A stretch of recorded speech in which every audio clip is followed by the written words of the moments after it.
Welcome back to Doors and Corners. I'm Brian, I am Zach. and tonight What are we watching today, Brian? we're What are we starting watching? another trilogy. But this trilogy will not take as long to get through as the previous trilogy. X-Men. X-Men. Yes, we're jumping That back doesn't to mean people who used to be men. It means the X-Men from Marvel Comics. going back to it feels so long. You know, it's funny that the year 2000. It's one of those summers that just I mean, for me, that's when I graduated high school. So this was the summer after I graduated. You know, everybody's excited. But going back to, I'll tell a brief story when we get a little further in about seeing this in theaters. But yeah, this was uh this and Spider Man were kind of the beginning of the I would still call it the modern superhero age of cinema because it had been a while since Batman was acclaimed in the late '80s, early '90s, and it had been quite a Mm-hmm. while since anybody cared about Superman. And everything Marvel up before this point was kind of a joke, right? You know, that original Punisher and Captain America and some of that kind of stuff. I mean, this was comic book movies had taken a turn for the worse, and this was, you said, this and Spider Man, right? Kind of the beginning of a new era. So, okay. Yeah, I would say that there are three major factors, which the first was Blade, the second was X-Men, and the third was Spider-Man. But X-Men, as a movie, 2000, X-Men movie, has this kind of unique bridge to it. It's the great bridge between the old superhero movies and the new superhero movies. It still takes a lot from the past, especially with the Superman movies and the Batman movies. It even had, to an extent, Richard Donner of the original Superman films involved in this movie. He mentored the director Bryan Singer a little bit. He had worked with several of the actors. His wife was a producer on the movie, and then at the same time, it also was the entire reason that Spider-Man existed. When this movie proved a reasonable financial success, you immediately had Spider-Man, um, Fantastic Four. There was another one. What was the other one? I'm I mean, blanking. other than X Men. Daredevil. Oh yeah, that's right. Daredevil. And Daredevil, as much as it's not amazing, it did make money. It did. And having recently rewatched it just to show my wife this was the superhero movies I grew up on, Why are you so mean to her? um, Don't you like her? I do like I her, even but defend that movie a little bit, she but I wouldn't show it to I do. anybody. The extended edition is better, It is. but oh god, it is still so rough in so many ways.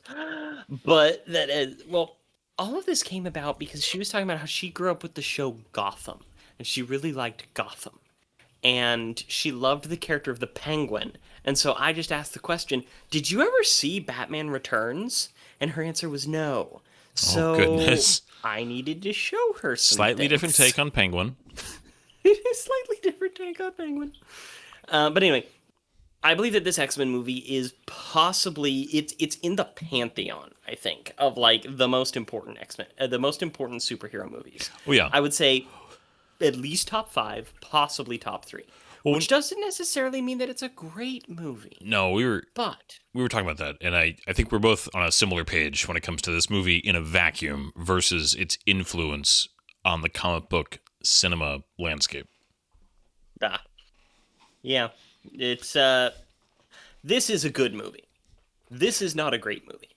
This is not an undersold masterpiece. Oh yeah, This is a solid start yeah. to This. a great sequel and then an absolutely abhorrent third. Oh gosh. Well, I mean, so for me, I mean, we don't do this so very often, but right off the bat, I would say this to me is like a 6.5, maybe a 7. Does that Okay. seem Okay. I fairish? would say so because it seems almost mean to call it a six, but at the same time, I don't think it deserves a seven. So I think Yeah. that's a very reasonable thing to say. I think This that is a 3 out of 5 stars. yeah, yeah. If you're going stars, it would. I mean, and it's interesting because we haven't talked about this a whole lot, but I really enjoy Roger Ebert's uh, work of his critical work. I'm trying to think of how do you film criticism, but his critical work. He's somebody who I didn't always agree with him, but I enjoyed his take a lot. His writing is one of the major influences for how I kind of learned how to critique film and just look at film. And I'm not even remotely trying to compare myself to him as far as skill or insight. He's revered for a reason. Even if you don't agree with him, he wasn't an idiot.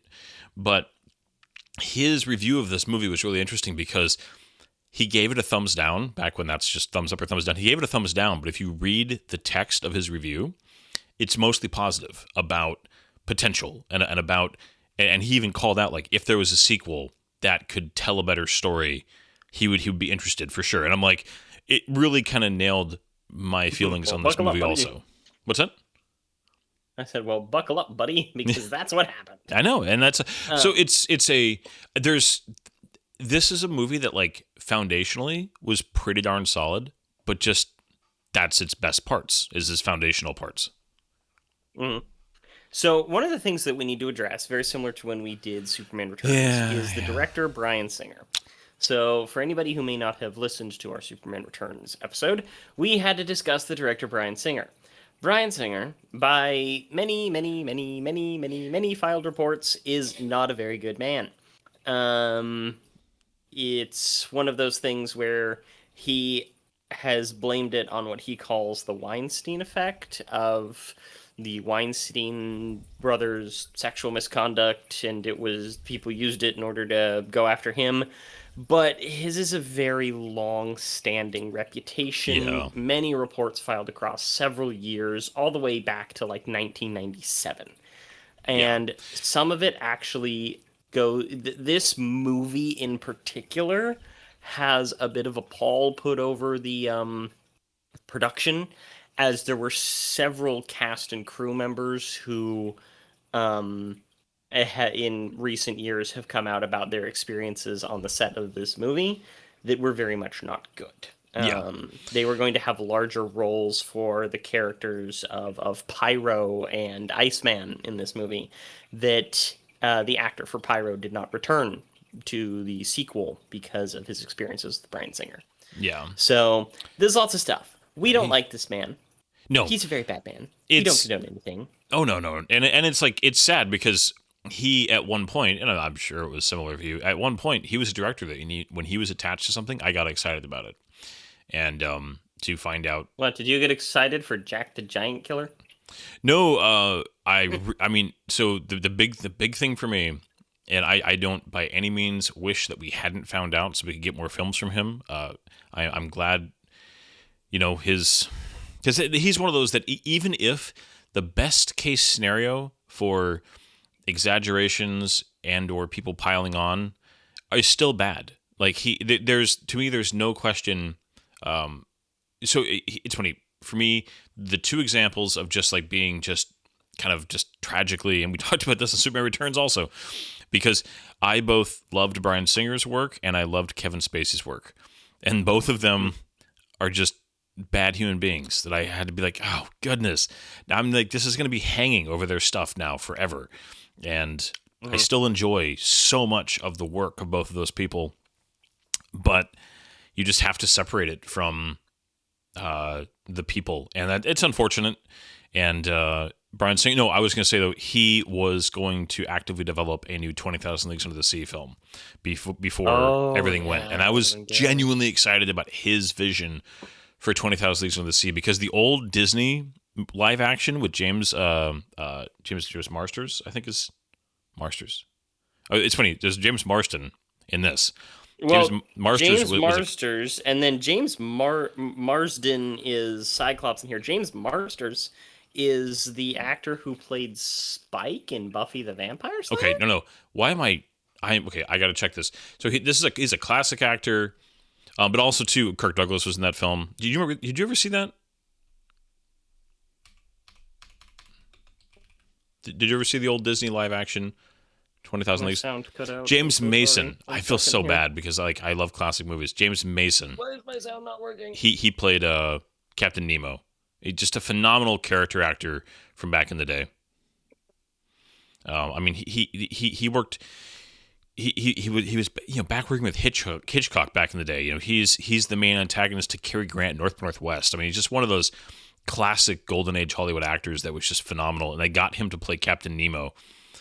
Back in the day with Kirk Douglas. I mean, it was just I don't know if you ever saw that movie, Zach, but I love that movie. As cheesy as it is, it's also amazing. I've tried to watch it a few times. It's popped up on TV and things like that, and it was always kind of later in life. I hadn't really been raised with it, and I was just like, okay, this is kind of interesting. I read the book as a kid, and frankly, I am in that generation where it's just boring to me. Oh, And I desperately do want to see a new adaptation, and they've floated the idea around for years. There's been all these things about like, oh, we're gonna do prequel movies about Captain Nemo and all this stuff, and there was like some French movie that did that and things, but there hasn't been anything truly remarkable in terms of that story. yeah. Well, it is Yeah, also, I think, by modern standards that and this is one of the problems with old science fiction is that paint. Jules Verne's tales for the time were just the idea of a submarine, the idea of the technology to travel under the ocean was so mind-blowing when he wrote it that was enough. And it's hard to adapt that where you're asking an audience without changing the story drastically. You're asking an audience to put themselves in the mindset of an audience member who just the idea of a submarine was like mind-blowing. The I feel idea like you would of almost need to make it like almost like a historical movie where you know that oh, the Wright brothers are going to invent the airplane yeah, and you know that this is going to happen, but it's the big moment of the movie, so you need to have them invested. I feel like they almost need to make a 20,000 Leagues movie where you know that this is going to be the big thing, but you have to be captured in like the wonder of it at yeah. the time. Well, and see, that's where I'd be interested because at some point I do want to do the movie with you. And I want to talk about it because I think that movie, because it's set back during the golden age of sailing ships, right? And the professor, who's I forget the actor's name who played him, but the point of view of him being a scientist in the era and his wonder of just like, what is this? What have we found? And a sailor like Kirk Douglas, who's like a harpoon man on a sailing ship, like this steel ship that can travel under the waves and travel at incredible speeds. And like there's a moment where they show you like he has to put like this crazy like welder's headgear on, and when he like the Captain Nemo like just cracks the containment door for the power plant, which is Jules Verne didn't even know what nuclear power was, but that was kind of the implication, just like the blinding light of like a nuclear reaction happening. I mean, it was fantastical, and if you cast it and wrote it where you could have the point of view character, if you had the audience surrogate character be set in a time where he conveyed the wonder of what this was, I think you could have something really special. But that's the I was just watching the other week, Caravan of Garbage did John Carter. Yeah, oh, And yeah, I watched that too. but it was, they were talking about the idea that back when it was written, just the idea of going into outer space was so amazing that you didn't need a whole lot else. And it's hard to adapt that because because we've traveled in space. Science fiction writing has gone so far. We've imagined so many things that the ideas of early science fiction, H.G. Wells and Jules Verne, two authors who I adore, but they were pioneers of the genre.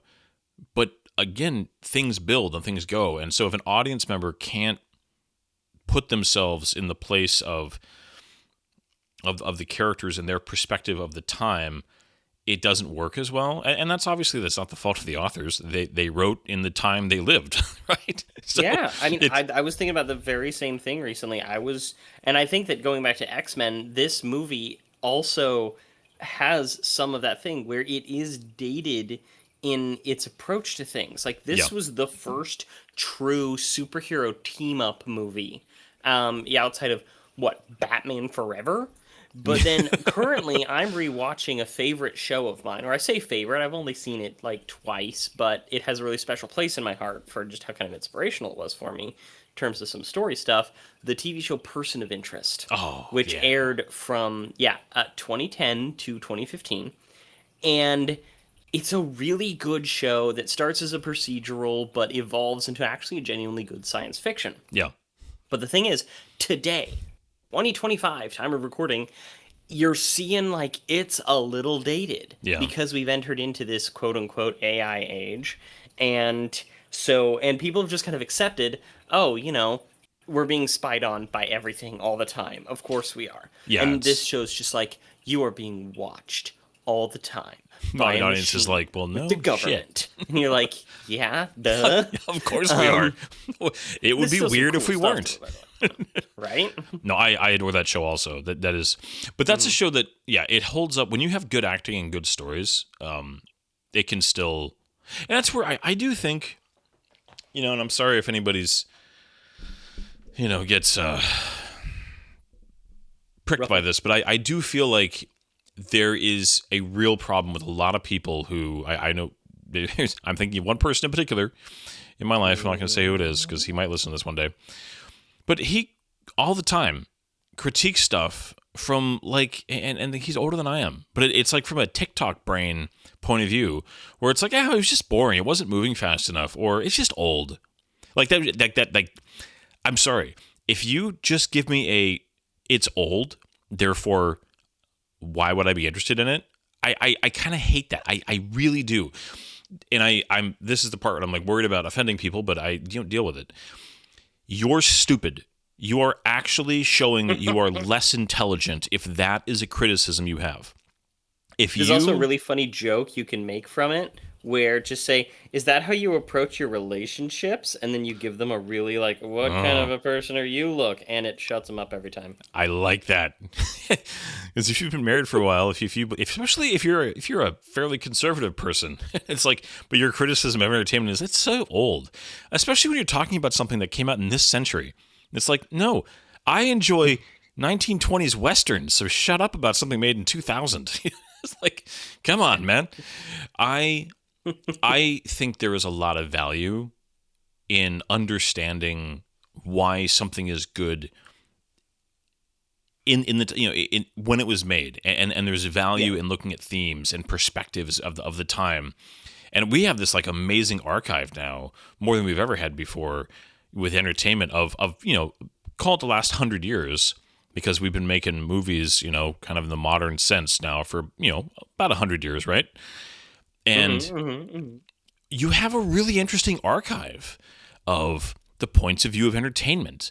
And, we have the same thing with writing, like modern novels. I mean, you have kind of, we talked about it with like Conan and, Lord of the Rings and some of the stuff that was, as older writings, but like things that have influenced modern culture quite a bit. Dune and music. You can go back and you can, these revolutionary artists where you go back and, kids these days or even adults who listen to older music, like, it just seems, kind of derivative or, it's so much more entertaining and exciting. I was like, no, you understand. This is what built that. This is the first time anybody ever thought to do this. And even if there's better versions of this now, there's value in understanding where it came from. There's value in understanding the genesis of these things. And the original ideas for some of these superhero ideas or science fiction ideas, I will champion this as much as anybody will listen to me. They have value. And like X-Men, it's one of the older comic book properties as far as like a modern, it's still going to this day.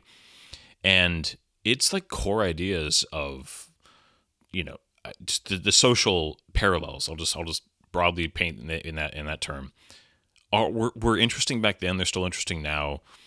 And I like that a lot. And I think that it's a shame that kind of as attention spans get lowered, and I know I'm sounding like a dad right now, like hard, and I'm sorry. All right, Boomer Brian. We have a Boomer Brian moment. My youngest kid is about to graduate high school, and it's making me, But I'll stop now. I think that there's value to old stuff. There's also some amazing new stuff that's coming out, and I think that that's all great, and I celebrate it when it happens. But I hate anybody who dismisses anything because it's old. It doesn't mean you have to love it. But if you dismiss it and call it bad just because it doesn't appeal to your scrolling rot brain, I have no sympathy for you. Modern audience. End of that little rant. I'm sorry to have taken us down that rabbit hole, but you got me going. I mean, this started with what? Bryan Singer, 20,000 Leagues Under the Sea, ancient storytelling, and we're going to round back out to X-Men because this movie is dated, it is older, this is the first team-up movie of its kind, and it shows. Oh, yeah. The action is pretty weak, the costuming is too Matrixy. This is an odd one. But I think we should go ahead and get started, and we'll talk about it along the way. That long intro. Of course, this is one where we talk about, this is not an unreasonable length film. But we're gonna. It's an unreasonable length us. I have to say, which get I've heard said about me a lot. For 45 minutes first, or however long we've been going here. Yeah. Well, give us the quick rundown of the cast and crew, and then we'll go ahead and hit play on this thing. Rundown. Sweet deets. This is X-Men from the year 2000. PG-13, 1 hour and 44 minutes long, directed by Bryan Singer. Written by, supposedly, Tom DeSantis, Bryan Singer, and David Hayter. Which we're going to talk about that. Top cast, of course, we have listed Patrick Stewart, Hugh Jackman, Ian McKellen, Famke Jensen, James Marsden, Halle Berry, Anna Paquin, Ray Park, Rebecca Romaine, Bruce Davidson, and Tyler Mane.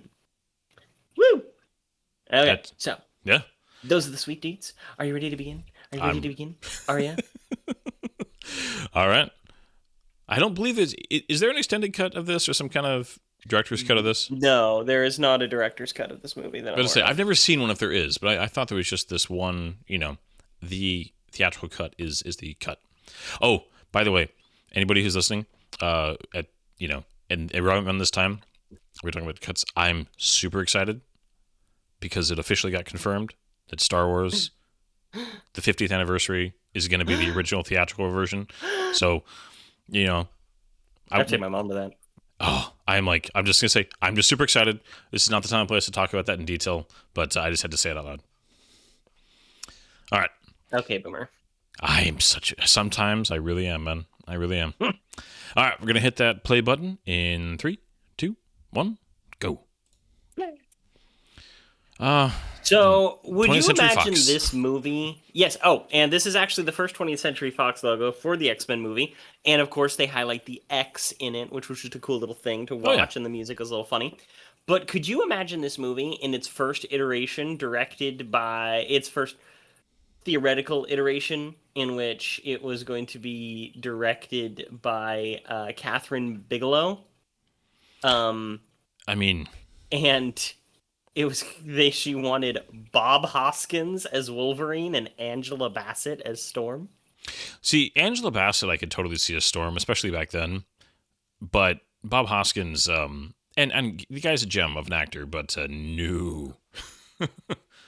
Well, so the thing about this movie is that this movie reinvented Wolverine. Okay, he had become kind of like, he was always known as a badass in the comics, right? But he was, and you'd understand this, he was the Worf of the X-Men. Yeah. If they wanted to show that an enemy was powerful, they would have him beat up Wolverine. Which, just like you see in Next your Gen, average all the Star time. Trek Next Generation episode, if you want to make an enemy powerful, you have him beat up Worf. Poor Mr. Wolf. So this movie completely reinvented Wolverine, who had only really gained popularity because of the 90s animated TV show. One thing I'll say too, this movie did is it did, and again, I meant to bring this up when we were doing our intro, is that I kind of did glossed over Blade, and I know that Blade was a big deal, but it wasn't as mainstream as this film was. But one thing that this movie did, and I'm bringing up Blade because Blade did this also, so I want to give it credit. But bringing the serious back into X-Men, into comic book movies, like not making the movies overly serious, but taking the subject serious, taking the character serious, and this intro. You can't get much more serious. That's to say, this intro just immediately sets the tone of okay, this is not Dolph Lundgren's Punisher. No, this isn't a Batman movie. This isn't your cutesy Superman movie. Like, Yeah, we're think about how opening jarring that on the must have been at the time. I Holocaust. mean, you probably would, right? Like, and this isn't just opening with the Holocaust. They're taking this seriously. Look at the color Oh yeah, tones. The it's almost black and white. And this is what, 8 years? No, the seven Schindler's List years was after Schindler's List. yeah. So this is, for the time, good God, this is Yeah. punching below the belt just right off the bat, but in a great way, you know? Well, and this sequence is it's effective and it's serious, but it also like this kid. I think like for this little role he got, he did a good job. I mean, Hmm. this mom is selling. I mean, this is not. This isn't like wink wink serious. You know what I mean? Like a lot of Yeah. movies that kind of go, oh, this is serious, but kind of a wink and a nod. Like no, this is. There's no asterisk on the seriousness of this. But then too, this Hmm. is a great way to introduce. For comic book fan to know, like, oh, I know who this is now. And even Hmm. like deep fans would have known immediately, Eric. But then everybody else going, okay, when he starts manipulating metal, the rest of the audience is like, I know who this is. And this movie also jumps right into, I mean, immediately here you're sympathizing with Magneto before we even get into the story. Just the nature of where he came from as a character. Yeah. You immediately, I mean, you have sympathy for him before we're even shown anything evil he does, right? This is character Yeah. setup that is very effective. Also, you're you're making him scary. Oh yeah, that shot of the You're gate. That's a establishing that good even shot. from a young age, this is someone to be feared. Yeah. And it's kind of interesting. I actually looked up the actor who played young Magneto. I wanted to see if he'd done something else. This guy named Brett Morris. He actually got into directing. Really? And he's directed a number of like reality shows, things like um, Big Brother, Canada's Got Talent, Top Chef Canada, stuff like that. Okay. Yeah. Here we have the introduction of Anna Paquin's Rogue, who is a lot of people really like this depiction of her. There's some contention with this depiction of her. Rogue was introduced as a villain, and she had a much different power set. Um, because she had she has her whole thing where she touches people, it drains them of power, right? Yeah. And in the comics, she grabbed onto a character by the name of Ms. Marvel for a really long time. So much so that it put Ms. Marvel in a coma for a really long time because they wanted to get rid of the character for a little while. And she absorbed some of her powers permanently, which made Rogue super strong, able to fly, and resistant to damage. So she had this whole other power set. Yeah. And she was a bad guy that they eventually redeemed into a good guy. By the way, Ms. Marvel, we currently know as the character of Captain Marvel, Carol Danvers. But this So that's the this thing. yeah, this also again though, I mean, just like the intro with Eric, a serious intro of just immediately kind of showing the the darker side, so to speak, of just like mutants and their powers being something that can be feared. The reaction. Mhm. But I mean, I like the fact that it's the parents' reaction along with her reaction. I don't know. There's just Mhm. this The movie. acting was very good. It felt very real. Oh yeah. Well, this movie sets up its themes. Like I think this movie is a much stronger first half than the second half. If that makes sense. Yeah, no, I very much agree with you, especially this. And I like this introduction of Jean Grey Yeah. because here's my problem. I love superheroes. I love comic books. I growing up, I was given a couple of things. There was an encyclopedia of DC Comics, which is just all this comic book stuff from before 2004. Um, there's this big guide to the Hulk, big guide to Spider-Man, big guide to X-Men. I had these books. They were big deals when I was given them, and I'd read them dozens of times. Literally read them dozens of times.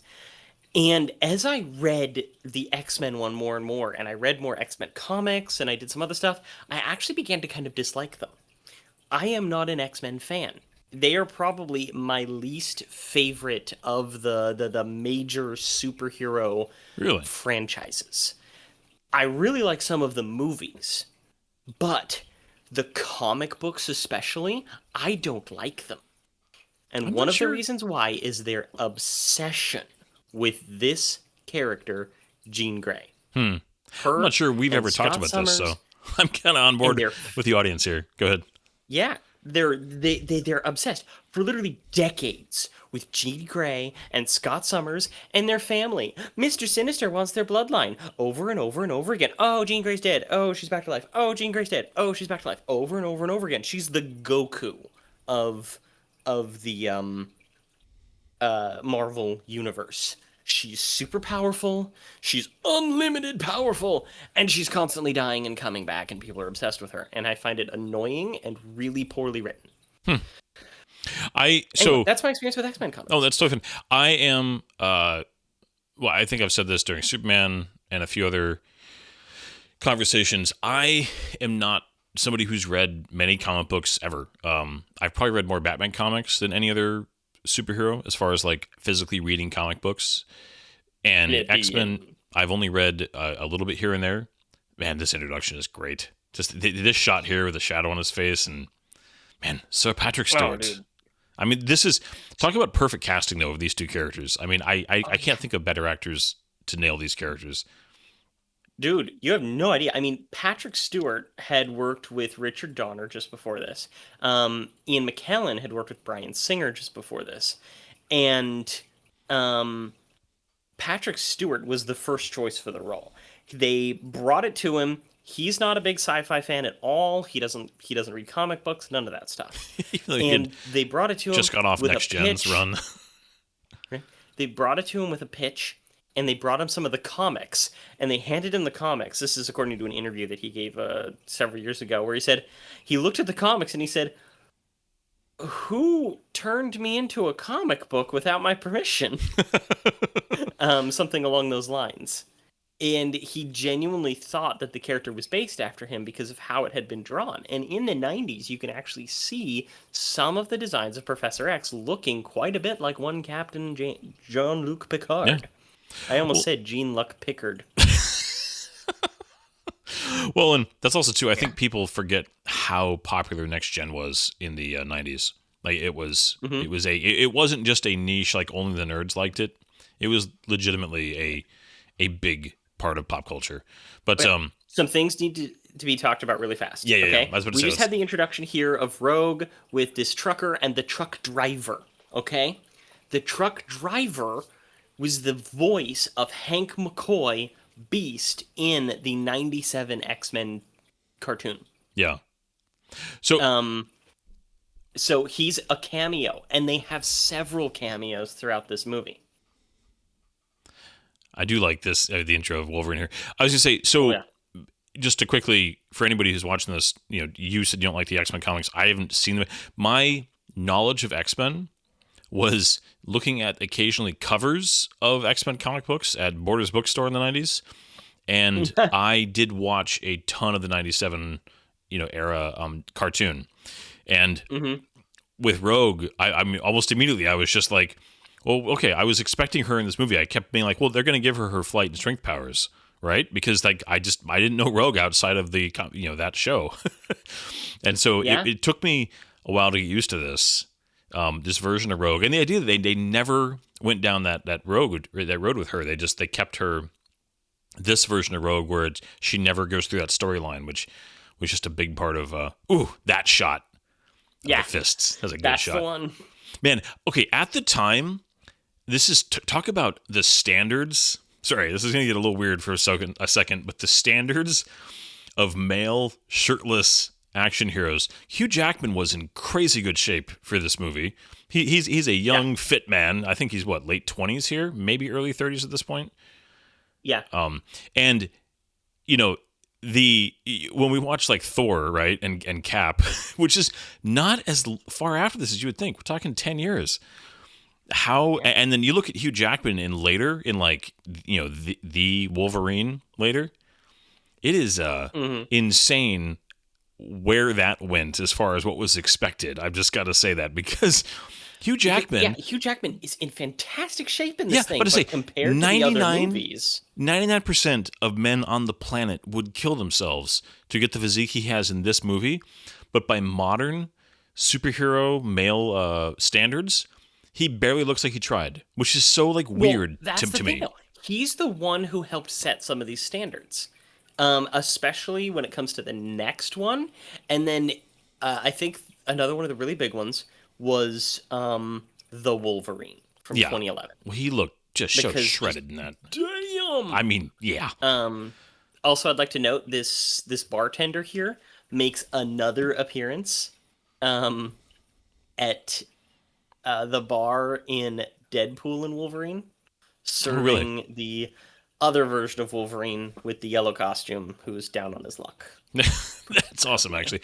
I'll just say too here, the way this movie is shot, the lighting, the way it's set up, it just, I mean, the Holocaust opening, obviously, very intense, but this is not shot like a brightly lit comic. This is shot with like mature lighting, if that makes sense.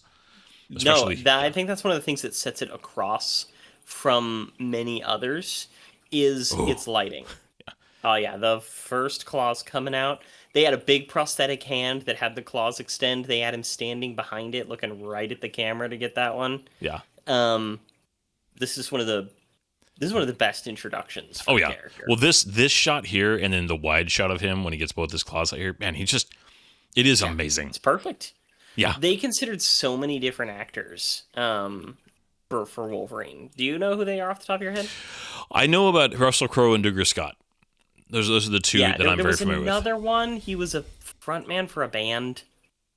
Um, with. I love the little shoulder. His leather jacket is pretty epic, by the way. yeah. Um, oh man, I can't Well, so remember. Russell Crowe. I mean, remember people too. This is 2000s Russell Crowe. This is like Gladiator Russell Crowe. I actually think he could have done this just fine. I think that he had, he had the he could have done The it. chops, I'm not, the mutton chops. Well, one of the things But that really that Dougry- people like to use as proof was this. What's the word I'm looking for? It was an interview on, I think, Letterman or Leno. This late night interview. He had these mutton chops. His hair was done kind of like a 50s greaser, Russell Crowe. Mhm. And he looked like Wolverine because he was fit. He was like gladiator fit. And so I'm sitting there watching this thing, and I'm like, damn. Yeah. You I'm could do I'm it. I'm very happy we got Hugh Jackman. I think that ultimately he's better. But I mean that's Douglas Scott actually would have been interesting because he is a good actor. I mean he unfortunately was in the worst Mission Impossible movie, which is the reason he didn't do this. And I mean so a lot of people from the 90s will remember him from Ever After, which was a big hit with him and Drew Barrymore for a certain generation. My wife and her friends watched that movie religiously in the 90s. But it's funny. He was in a Netflix film just like last year that I watched, and I didn't even realize it was him. He is he's aging. I'll put it that way. I was like, that's Douglas Scott. No, Anyways. I very much believe you. I saw him in a couple things recently, and I'm like, whoa, look at him. He's so old. Yeah, Um, but I mean, this I watched was a few scenes from this Sherlock series that they put out a few years or earlier this year. He actually played Moriarty, and he was looking pretty old. yeah. But Hugh Jackman. I mean, I think most people agree. However, it got there, he was the right choice for this. his role in this completely shifted the X-Men comics. It turned Wolverine into like the main character. Oh yeah, Which he already had a little bit of main character energy because of other things, but he did this movie pivoted the entire focus of the comics. yeah. And according to IMDb, other people who the studio wanted included Mel Gibson, Jean-Claude Van Damme, Edward Norton, Keanu Reeves, and Gary Sinise, as well as Aaron Eckhart and Viggo Mortensen were known to audition. See, Vigo definitely. I mean, he's just a good enough actor. I think he can do anything. Yeah. So I mean, Gary Sinise, though, okay, that would have been so interesting. he would be the right height. Yeah. Well, and Gary Sinise is a fantastic actor. It would be. Yeah, that would be. I mean, that's I don't know. like just. I think Gary Sinise has the intensity. You get those shots, especially Yeah. in like CSI New York, where he's questioning something. He does that eyebrow. You put Yeah. him in like the Wolverine thing where he's got that look, and I don't know, something in me clicks and goes, "Ooh, that was a missed opportunity." Yeah. Well, I think Just me. there is, and this is one of the things, I think that ultimately there are a bunch of actors who would have been interesting choices and could have done a great job.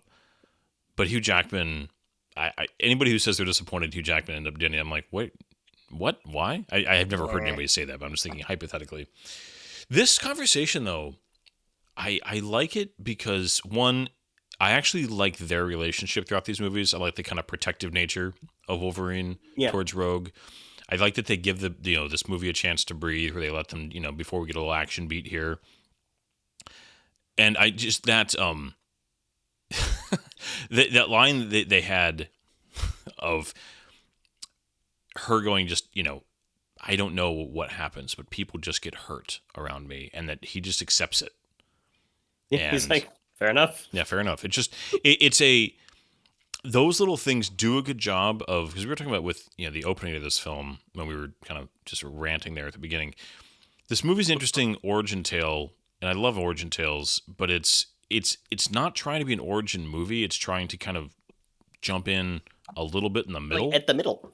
And Like you could tell, many stories have happened before we get to this point, but for some reason, this is the big one. This is the focal point because something new is being added. And the entire time, you're led to believe the something new is Wolverine, when in reality, the something new is Rogue. Yeah. But in terms of business and future movies, the something new is Wolverine. Yeah.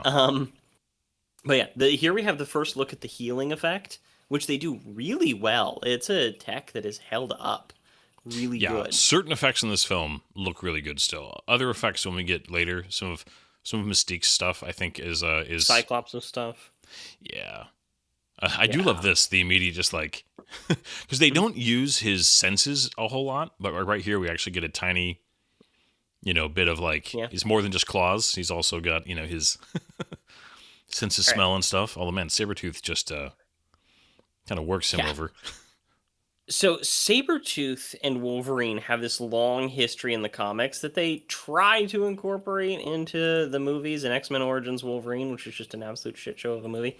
But they actually appeared. So, funny thing about both Wolverine and Sabretooth, all right? Wolverine first appeared in the Incredible Hulk number 180, and he was the main antagonist for the Hulk in 181. He was part of a Canadian Special Forces group called the Alpha Flight. And then, what's his face? Sabretooth actually first appeared as a villain for the character of Iron Fist in Iron Fist number 14. But I just talked over the introduction of our other two and the incredible score. You talk about things. Yeah, it is. Who wrote the music for this? I'm forgetting. So the music for this one was actually done by a guy by the name of Michael Kramer, who is one of the best out there, and I think he'd be remembered incredibly well. He already is remembered fairly well, but he died young. He died just after this movie was released. He was only in it like 50. But he did music for Lethal Weapon, Robin Hood, Prince of Thieves, stuff like that. He did Robin Hood, Prince of Thieves? Because that is a fantastic score that I remember to this day. He also did Band of Brothers. Ooh, okay. Yeah, he wrote some amazing amazing music. Yeah. This, we got little Ray Park there all of a sudden. Interesting too, I mean, when you see this is one of those two, in hindsight, when you watch it the second time, you recognize the bottom of the Statue of Liberty, the torch there that he was painting. Yeah. I do love I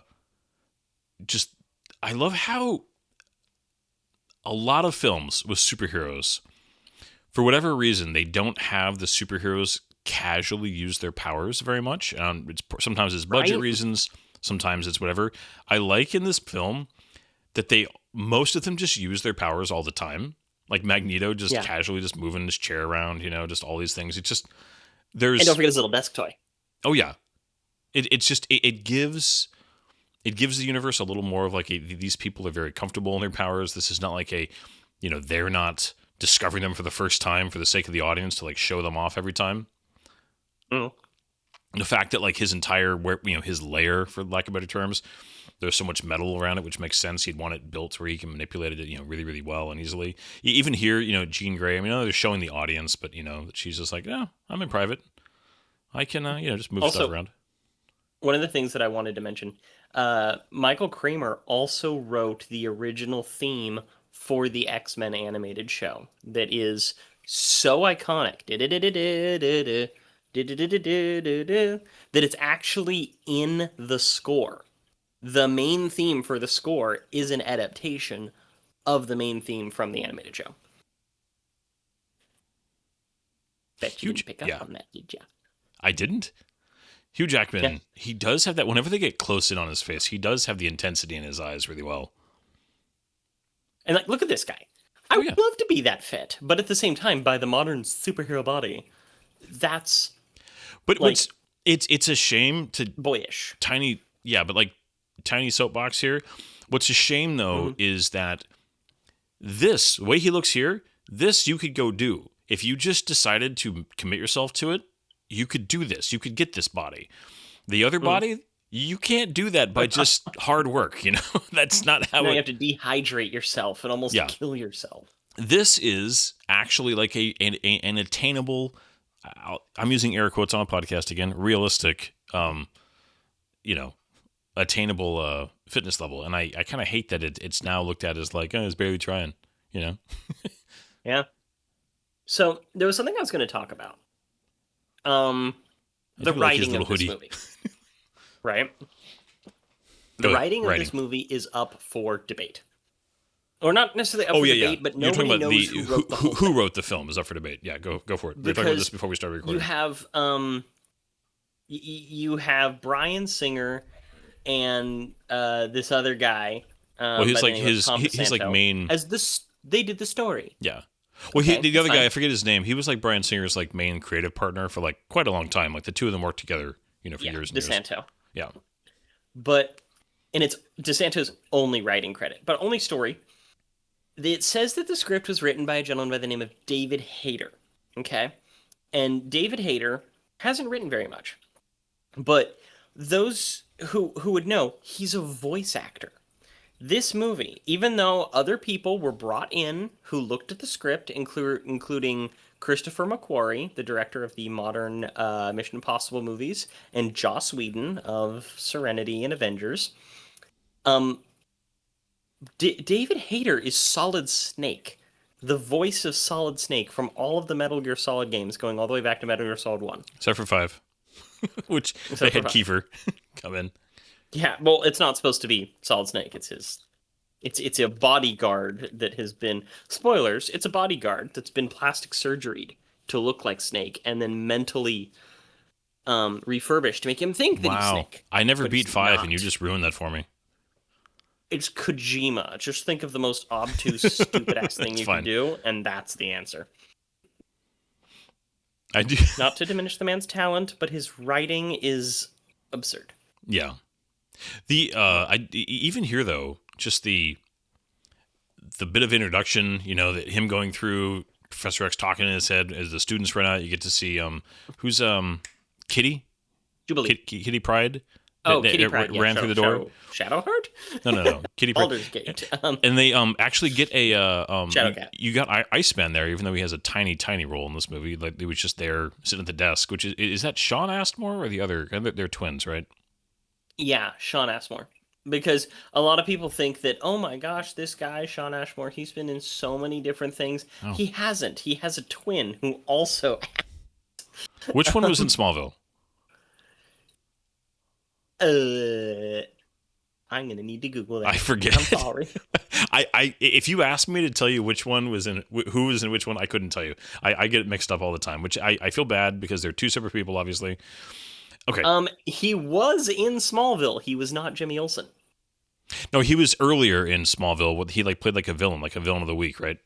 Yes, he was on 2 episodes. A character by the name of Eric Summers.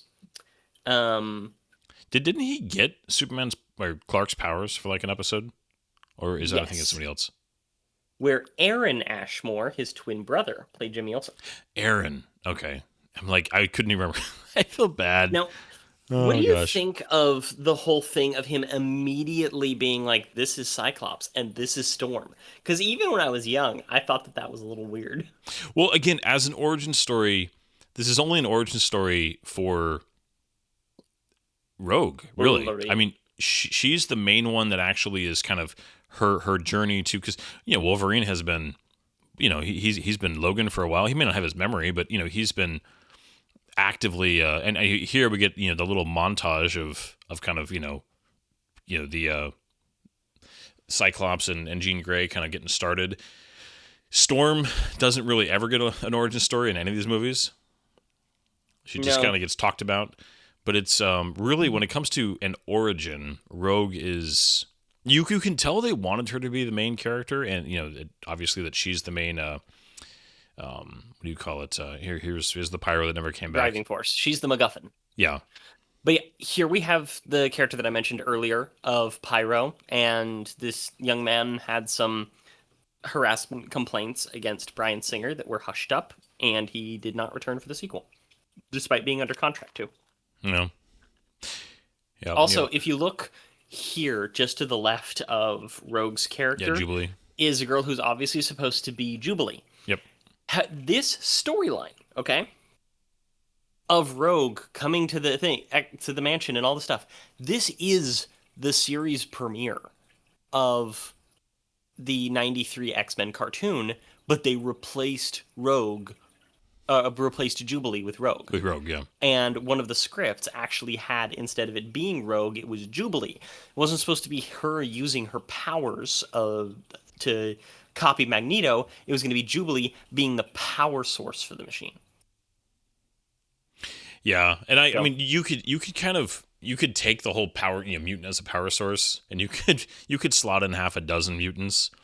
yeah, there's the problem. Yeah. This is such a speed run though of here's the school, here's my cool jet, here's our uniforms, here's where everybody came from. Here's the tragic backstory. Yeah, here's my powers. I mean, they just speed run this stuff. And this is where trying to do two, I mean, and this is one of the problems, right, of doing an X-Men origin, is that you either have to start with a very small team and work your way up, or you have to just count on the audience already knowing a lot, which is it comes with its own set of problems when you're writing based on an assumption of what the audience knows or doesn't know about your subject. Yeah, that's one of those things that would be especially challenging for the X-Men. And because each one of them has their own backstory, which is kind of funny because one of the things that I almost said Scott Lee for some reason, that Stan Lee talked about is that they wanted to do this big epic team up, but they didn't want to have Airwolf. all of these Sorry. guys be an individual. They didn't want an individual backstory and to have to explain how they all got their powers. So they're just like, let's just make them their own power source. They're all just these mutants, which then allowed them to tie in the politics of the modern day time of that writing back in the 60s and 70s with the civil rights movement. Yeah. Well, and I mean, this is definitely an area too where the allegory of the X-Men is dead on. Like, this isn't somebody co-opting it, because this is very much, what was on the brain of a lot of writers throughout the 60s, 70s, 80s, and 90s for the X-Men. Mm-hmm. So it never bothered me like it does. Like, certain nerd properties have been co-opted for messages, and it bugs me. It never bothered me with the X-Men because this was a massive part of the writing and always has been. So, you know what I mean? Like, mm-hmm. it's very appropriate. Okay, because the next one that they do, they never use this music again in the other movies, and it's really sad. It's a really interesting theme for the character. Mystique theme. It's kind of out of tune violin. But yeah, this makeup took 8 hours to apply. Oh, it's poor actress. She was practically naked the entire time, and she went on to become the first officer of the Enterprise. For those who don't know, Rebecca Romijn is the character of Una Riley, or Una Chin Riley, I think is the technical name in Star Trek: Strange New Worlds. Yeah, she's a good actress. She's such a big woman. She's very tall. She's very tall. that has a lot of presence. I love the little cameo she got in I forget which one of the Jennifer Lawrence Mystique films it was. Was it? It wasn't First Class, was it? That Was it? was the first one. It was X-Men First It Class. was First Jennifer Class. Lawrence's Mystique cycles through a couple of different bodies, including Rebecca Romaine. Okay, yeah. But yeah, the being on set in that makeup was got to be an ordeal. I mean, I'm sure Cold. I know it was an ordeal. I mean, it's more documented. Jennifer Lawrence complained about it a lot in interviews, but I mean, You can see Jennifer Lawrence is just kind of her makeup shrinks throughout the whole thing. yeah. Um, But no, I mean, they really didn't shy away from the just the full body makeup and just the idea of they rarely put her in these films put her in an outfit where you only had to do her head essentially. Usually it's like Yeah. there you go. this much like what they did with Wolverine, this movie changed how Mystique was portrayed in the comics. They kind of went back to her original look and have had some sort of hybridization ever since then. But she was a blue lady with red hair who was in this like weird white and black dress like a thing. yeah, it was like a fantasy with like skulls style. on the belt. Yeah, it looks like it would walk right out of a fantasy. She looked like a sorceress. Yeah. And it I never liked the look of Mystique, and I always felt that this was, despite torturous for the actress, which really sucks, it was a better, more intriguing look. And that's not just because of like, oh, it's sexy or something. It's like the scaly look and the way that they do her powers, it makes her look like the underside of the scales forms the look and then they flip up. It's very interesting. What a random moment. Ugh, I love it. And then Toad, we have freaking Ray Ray Parks. Park, like Yeah. Darth Maul, Still one of the legend. best stuntman to have ever graced the screen. Well, and that It's this so gross was in this thing. this was right after he did Phantom Menace, right? Yeah. In fact, they were filming almost at the same time because Bryan Singer knew that he was going to have to do a lot of visual effects and CGI for this movie. So as he was planning the pre-production, he got to tour the sets for Titanic, Lord of the Rings, and what's the word I'm looking for? The prequel, Star Wars. Yes, episode 1. Yeah. And I bet that's where he found Ray Park for the role. I'm genuinely. Yeah. And I mean, got to it see does how they were work. incorporating CGI. Yeah. Oh, it's a perfect casting for Toad. Toad Yeah. was also like way grosser in the comics. Like Oh, he's yeah. gross in this, but Well, he's like this. Yeah, This is definitely. I mean, and they make the little nod later in the jet where you have Wolverine and Cyclops talking about it. The costuming is such a weird combination of like modernizing them, but at the same time, just it's funny because this movie on one hand takes the subject matter so seriously and takes the characters and the themes so seriously, but it doesn't trust the look. With the exception of what's interesting is to me, Mystique and the Jet are like the two faithful things. I mean, I know you just were saying that I'm sorry, Mystique isn't faithful, but the idea that she's she's very not. comic booky.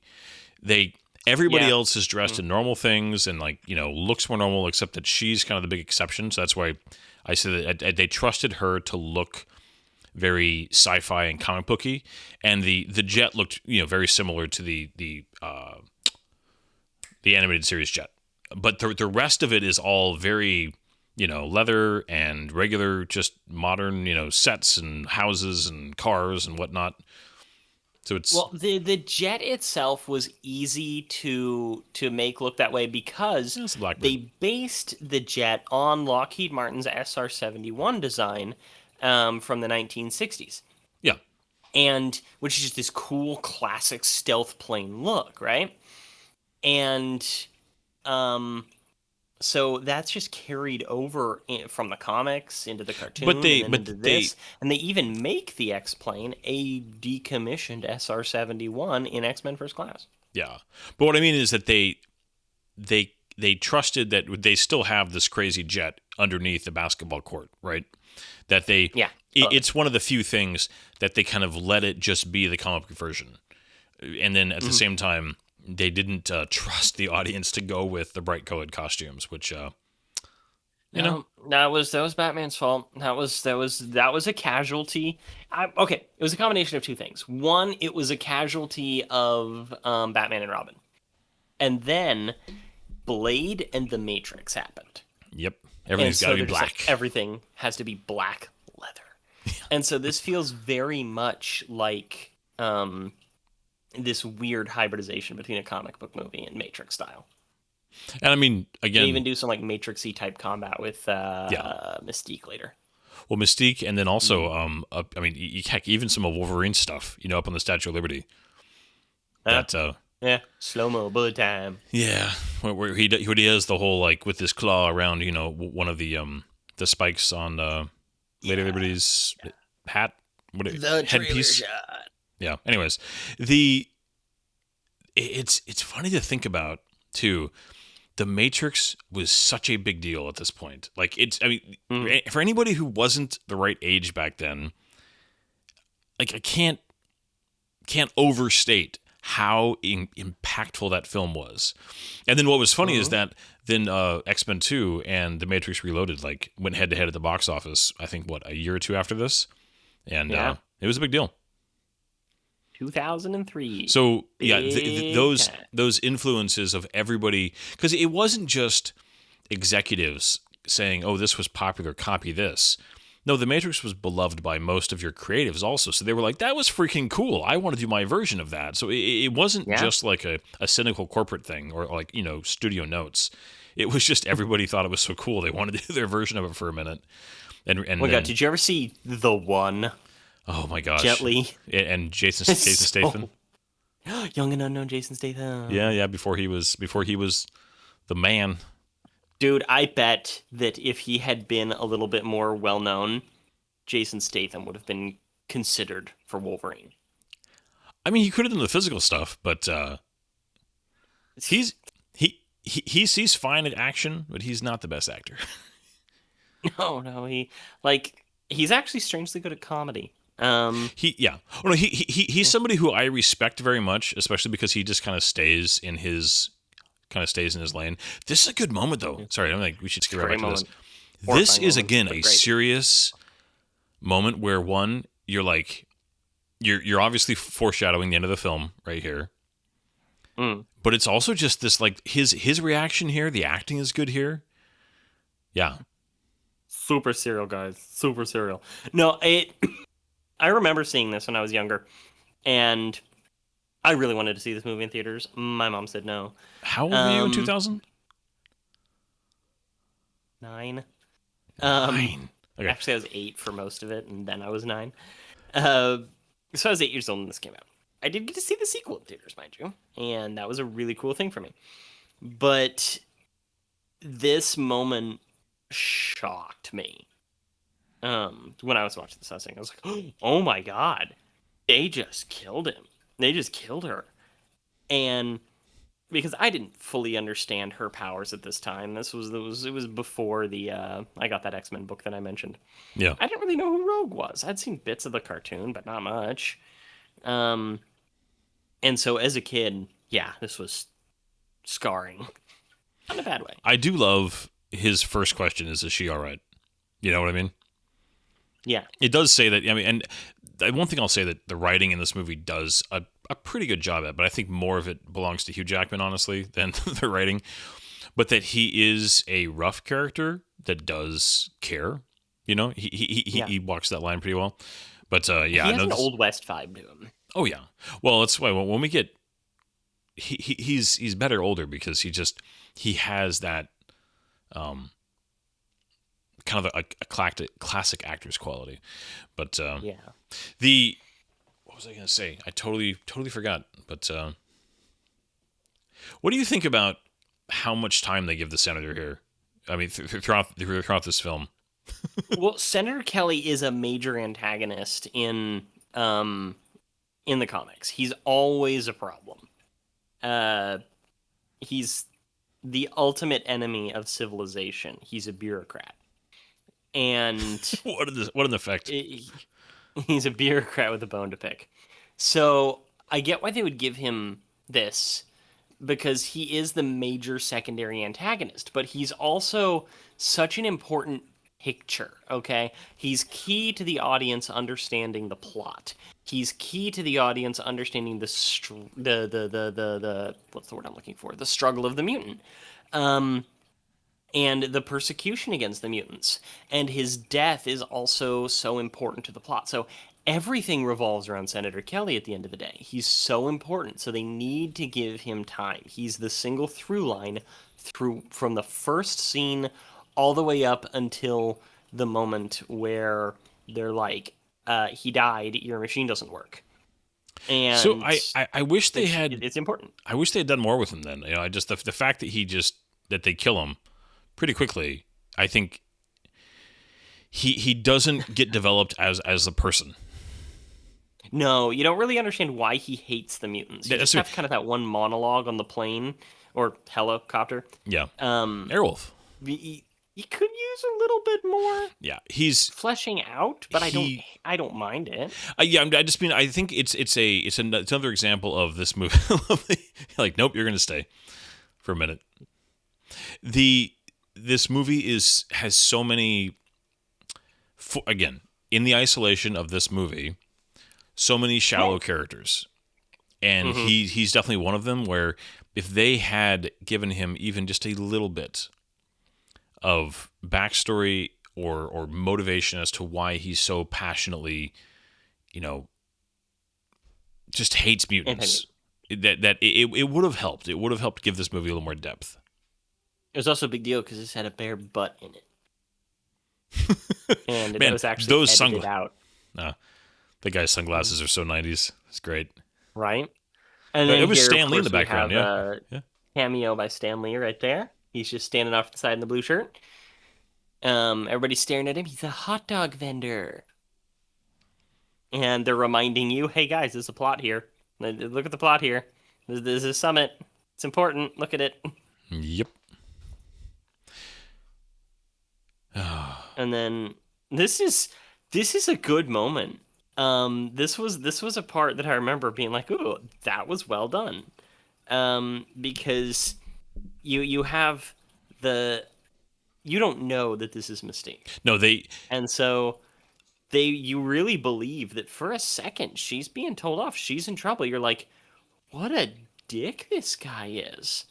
And comic book fans know that Iceman is important. He's very important. He's one of the original X-Men. One of the original team members. Yeah. Well, when I first saw this movie, I 100% did not, guess that this wasn't him.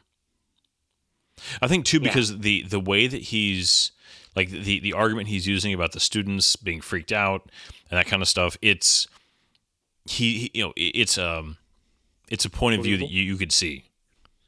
Mm-hmm. Although they really kept they kept it on his eyes so much that when you get that was like just a good moment. You don't need anything more than that. Yeah. And they also tie it in with the rest of the plot in that she's not just there.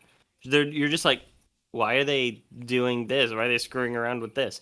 No. It's like she has more than one mission right now. The other is to neutralize Professor X, right?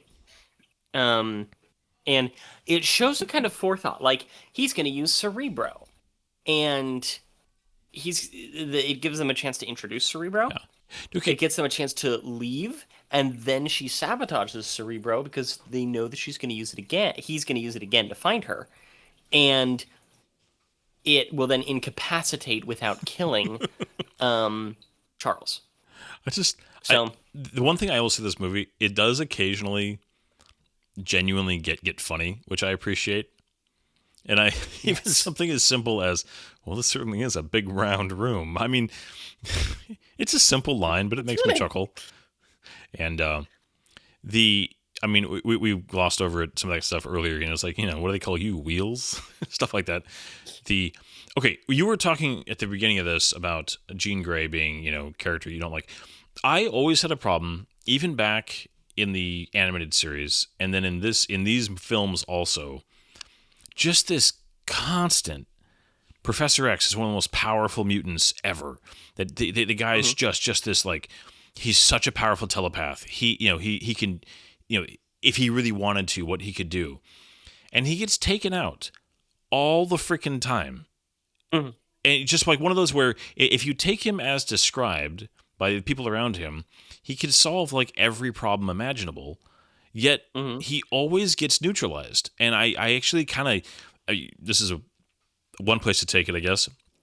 Even to the point where I hate what they did to him in his cameo in Doctor Strange, Multiverse of Madness. Yeah, Multiverse of Madness. And just that is, I mean, and part of it's because I just love Patrick Stewart so much. But I mean, to me, he's the Jean Grey of you never see him other than freezing time, but they do that almost just like as like a little fun, like, oh, look at this, for the point of telling a character how powerful he is. He doesn't actually impact the plot through his powers almost ever. And that's not just these films, that's also the animated series. Except Logan. Anyways, am I crazy, or did they? No, did they you're not talk, crazy, because they do that a did they lot talk also. him up and then It's never one of use those it? things where when you introduce somebody who is that powerful, you have to introduce another force that'll make them neutralize that power for there to actually be a threat.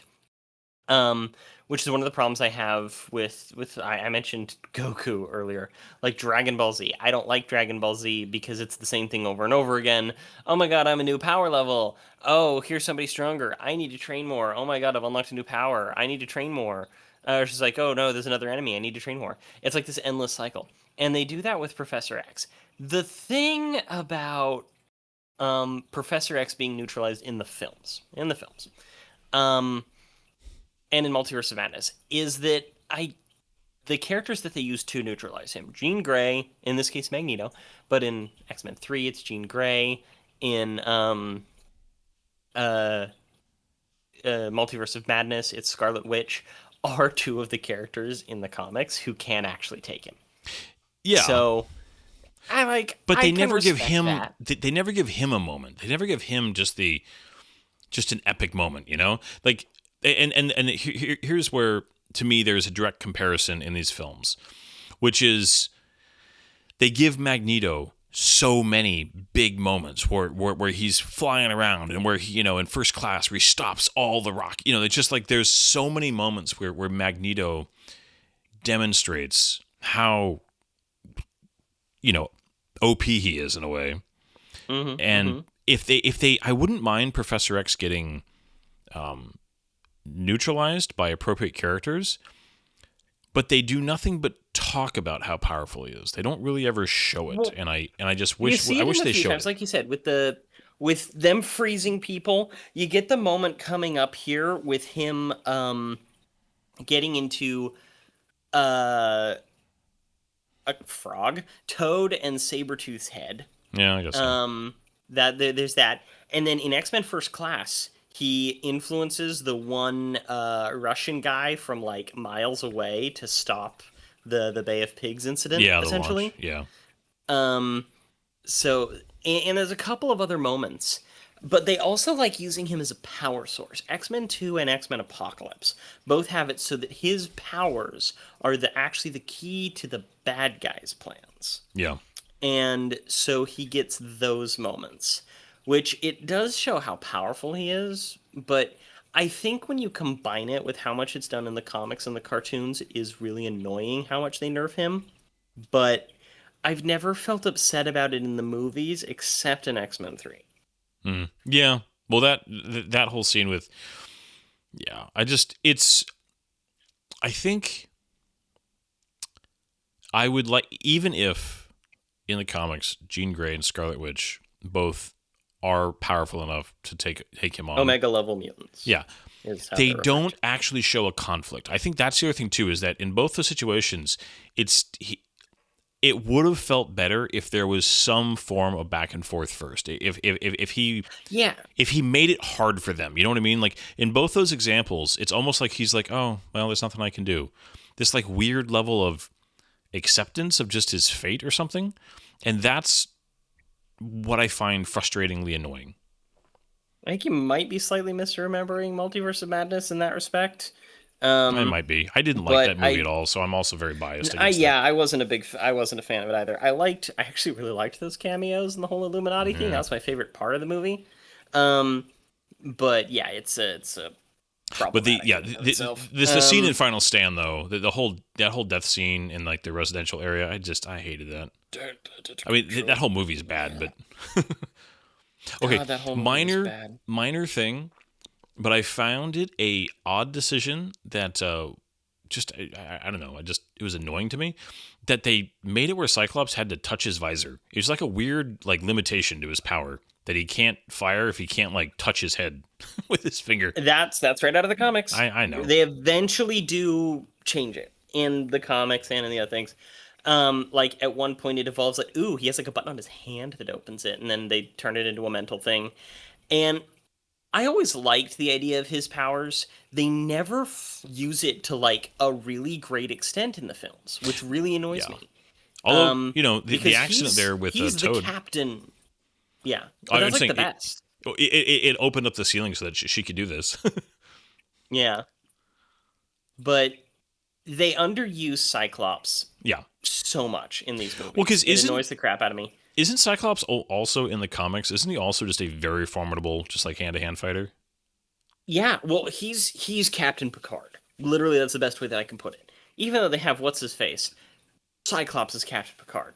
He's a Boy Scout. He's a leader. He's always the one that they have going head to head with Captain America because there's some formidable fighting abilities there, and there's ideological differences, but at the same time they're also really similar characters. They're Boy Scouts. They're noble. They'll fight for their people, and they're really strong and very dangerous. They also do stupid shit with his powers, though, in the comics. His eyes don't just produce force blasts, they're actually like windows into a force dimension. And it's like, what? This this was a good moment as far as what one the entrance was good, just the whole tearing the train apart, and then this Mhm. whole the you know I'm not actually interested in you the way that the first time again you watch this you're like because the movie did they did hint there's like one line with Professor X earlier where Professor X is like I wonder if it really is him that he's interested in, but then this Yeah. moment is really well delivered and Hmm. looking over and just that whole realization and yeah it's just a good moment. But one thing that needs to be pointed out is his entrance was all practical. They actually made a subway car that tore open. They have a little bit of blue screen, and then they actually lowered him on a crane. It's like Young people. it's so good, you know? This Yeah, is though I a love good practical example of the right actors elevating writing because Mm. so many lines of Magneto's, if you didn't have an actor of the caliber of Ian McKellen delivering them, would not work as well. Yeah. This always made me think of okay, is this supposed to be invocative of T2 right here? I was wondering. Because I it could very definitely much see it. feels like just obviously, but I mean just like the arrangement of the cop cars and all the cops waiting as he walks out the building. This always made me feel like this is supposed to be like T2. It reminded me of a bunch of different movies that do that, though. But one of the ones that I do think of, I think of Die Hard and T2. So, it are two of the main ones. You Homo sapiens and your guns. So here It's a great line. you do have this moment with Professor X. Yeah. Where you kind of I realize do if he really wanted to be a bad guy, he could be a very dangerous bad guy. yeah.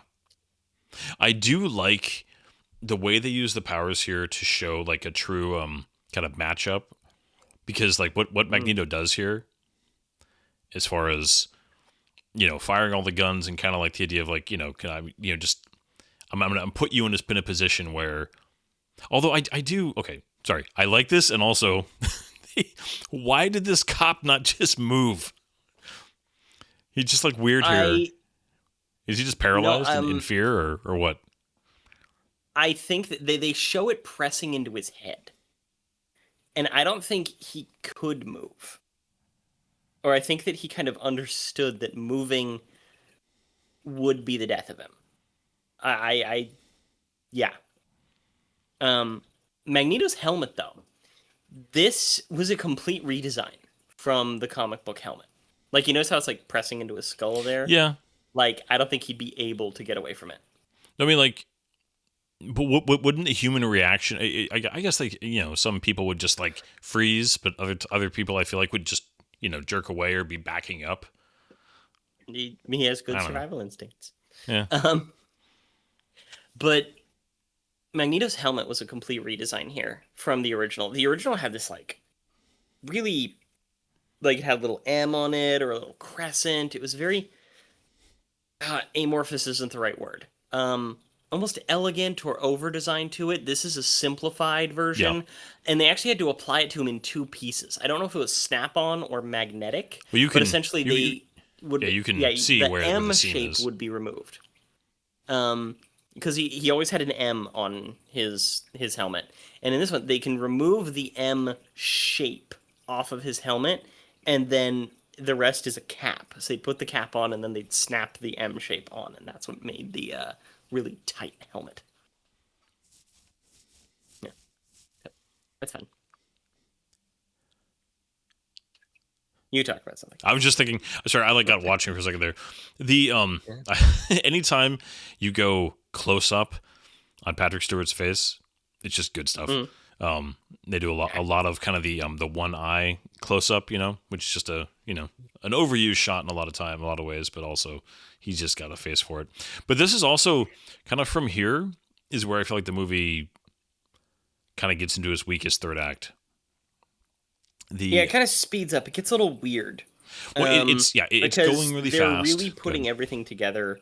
It's almost like the Avengers. The Avengers third act moves really fast because they've introduced conflicts. They've shown that there's a plan. Now we need to be leading into our climax. But how do we get there exactly? Well, let's have him be like running away. Okay, we need to have his personal conflict come to an end.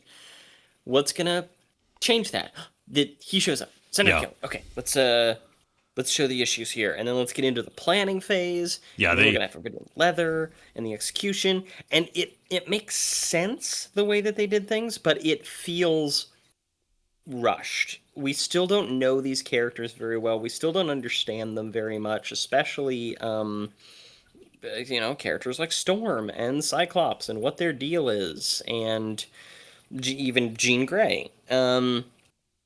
So you want a little bit more time in here, but there's already a ticking clock in play. Yeah. So if you added more, it would take you out of the story. Yeah. But if you're only in the story, it feels incomplete. Yeah. Once you have, and this is where if they had beefed up the middle a little more character stuff, I think it would have helped.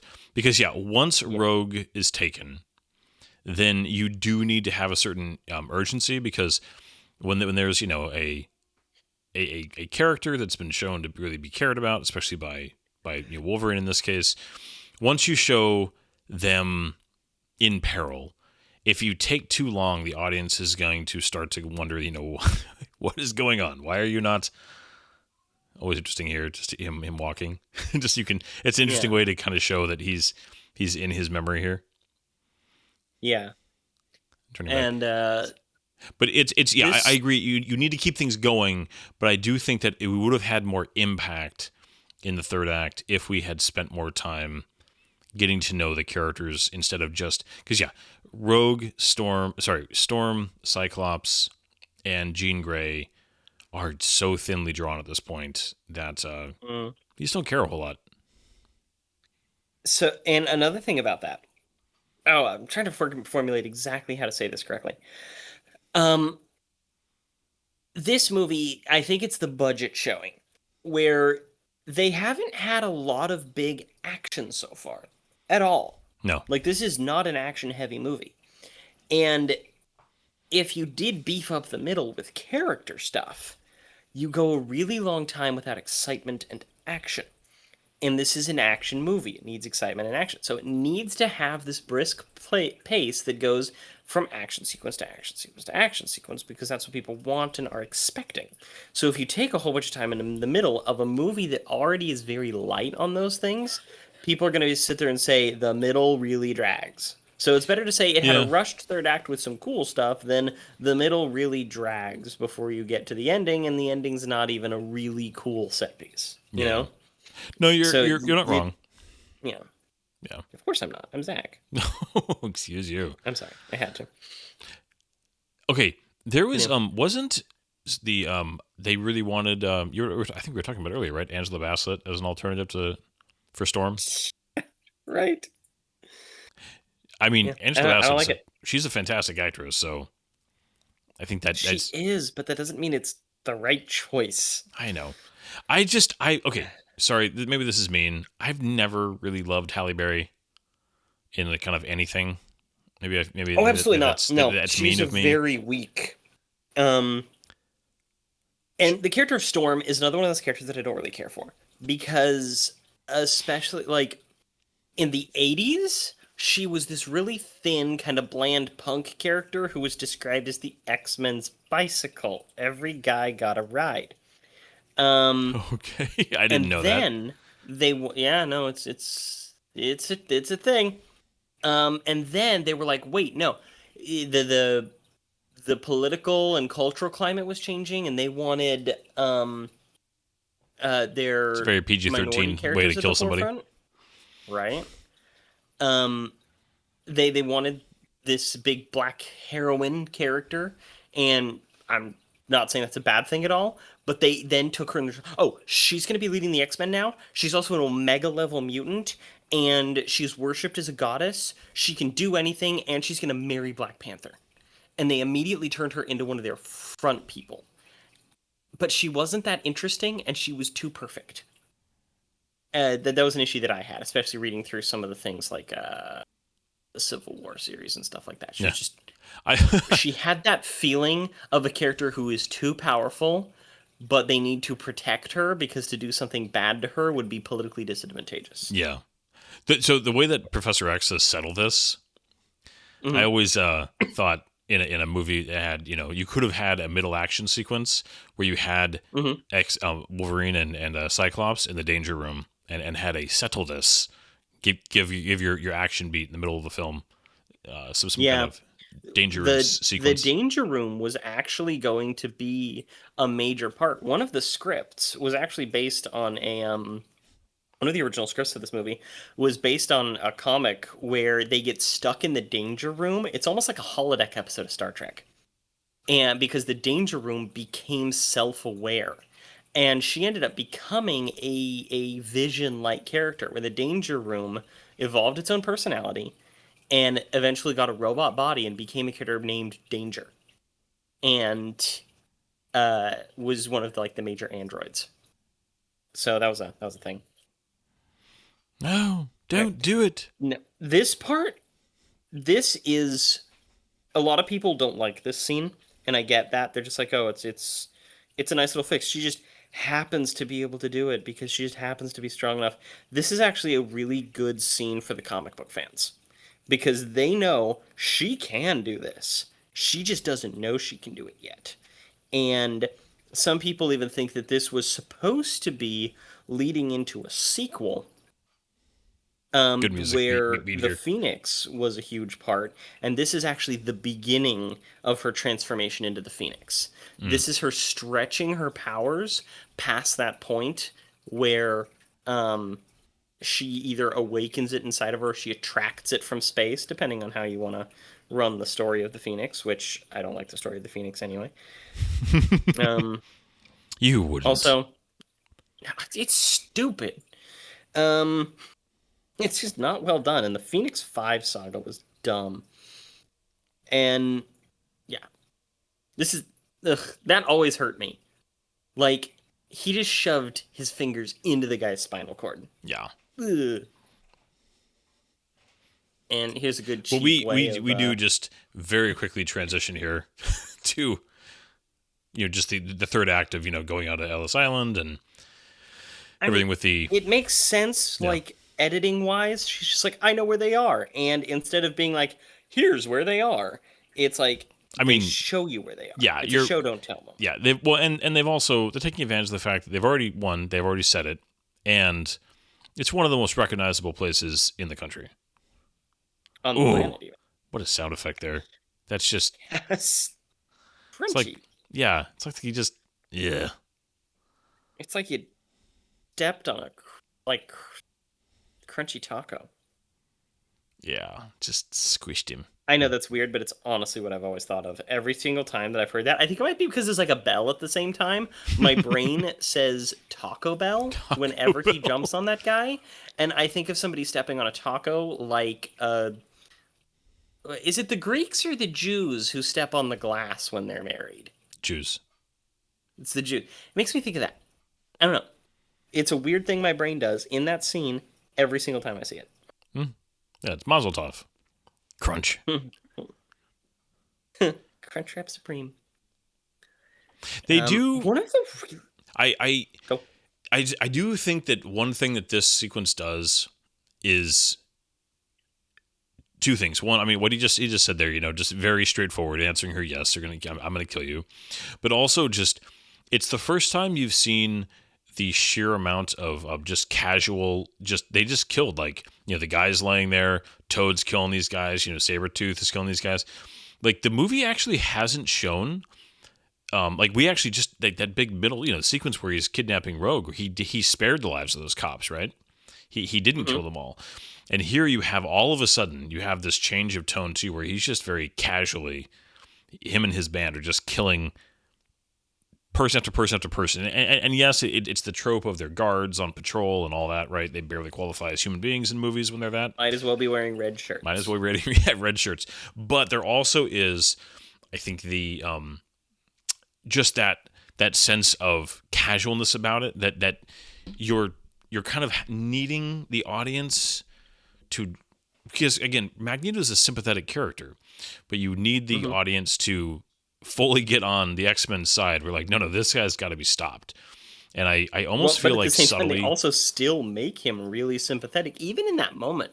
You're seeing him die. You see that he's going to kill this innocent girl for his own means, but you get it. Yeah, you understand and it's not a good feeling, you know?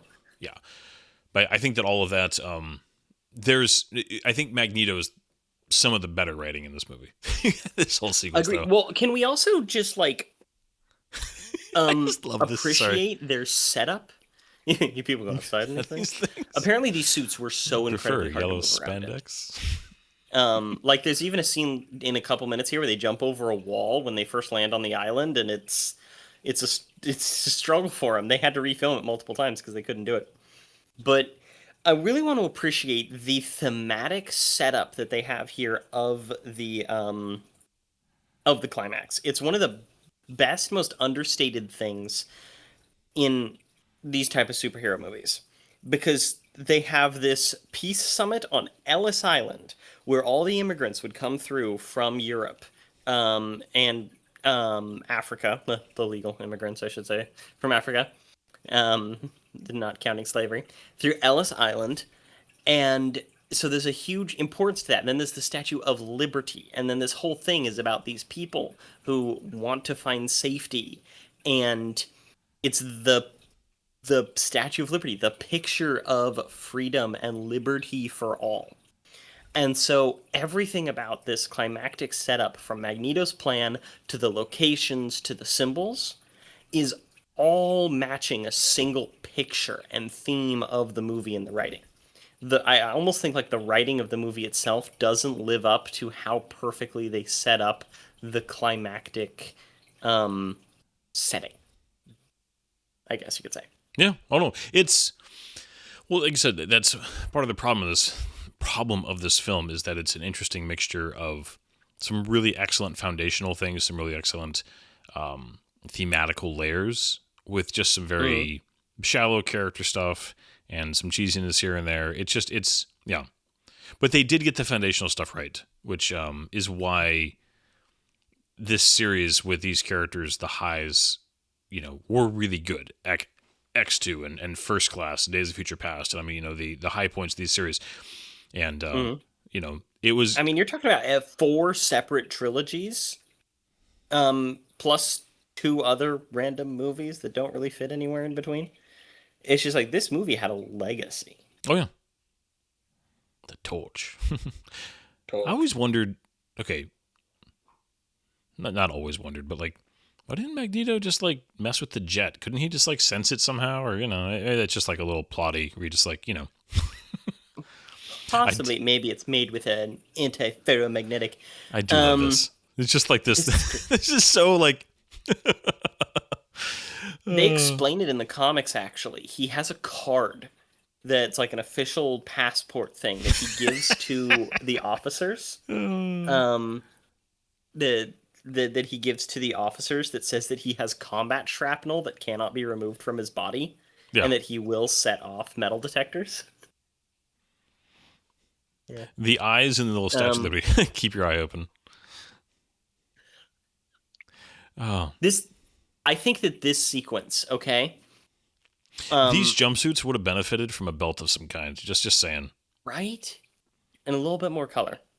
But this sequence on the island, I think, is one of the primary areas in which Joss Whedon was involved in the writing. Oh yeah, it gets quippy all of a sudden. Yeah, like keep your eye open, and The middle clause staying out. You're a dick. Yeah. And how the best line in the movie? Big air quotes around that best, by the way, or should I say sarcastic italicizing around the best? What happens to a toad when it's struck by lightning? Didn't understand it was supposed to be sarcastic. More late 90s Whedon than that? Like, well, part of it line is should be delivered by Cordelia Chase. Okay. Yes, that is also a line though that Halle Berry screwed that line up. Well, she can't act. Well, yeah. Well, that's not true. She has can only act with very certain directors. Yeah, but to say, it's so interesting. She has an Academy Award for acting. So does Kristen Stewart. Which is actually kind of mean to say. Like I said, think about, we did Revenge of the Sith, right? Yeah. And Natalie Portman is a brilliant actress. She was dog shit in that movie. Yeah. The actor really doesn't. I mean, the direction and the writing. But yeah, if Halle Berry had actually delivered that line, with a sarcastic, same thing that everything else, just kind of like that, where she's talking to herself, not... Yeah. If it had been delivered correctly, that would have been, somebody who understands Joss Whedon's dialogue. But I agree with you. I think that the action scenes are where Joss Whedon, man, Cyclops just takes his freaking time. Yeah. But like this was kind of scary. Like I don't like suffocation. Nobody does. But I myself have had some particularly bad experiences with it. This morph shot. Oh yeah. That was a trailer shot right there, right? Mm-hmm. Very much so. And I also think though that wouldn't somebody like Mystique kicking Logan just like hurt herself more than anything? She's highly resistant to pain. That's true. The idea is in a lot of the break your comics, foot kicking his ribs though. This is that she's very strong. Her body is actually incredibly dense. It needs to be able to expand. So she's a little bit superhuman. Yeah. But also, this feels very Matrix in a lot of weird ways. Yeah. And, well, it feels that way, but also this is, in some ways, some of the best choreography in the film there, as far as just like a hand-to-hand fight. Because, it's not like spectacular, but it looks like they actually got a choreographer involved there, Yeah. Some of the other. What I was saying is that her transformations are physically painful. So that's just something she would have gotten used to over the course of years and years. Yeah. But it's like most people, and they did show, to be fair, they did show it against a normal dude when he was fighting in the cage at the beginning of the movie. Just punching him in the ribs with a hand or some bone dense area would hurt you way more than him. But this line, moment oh my when gosh.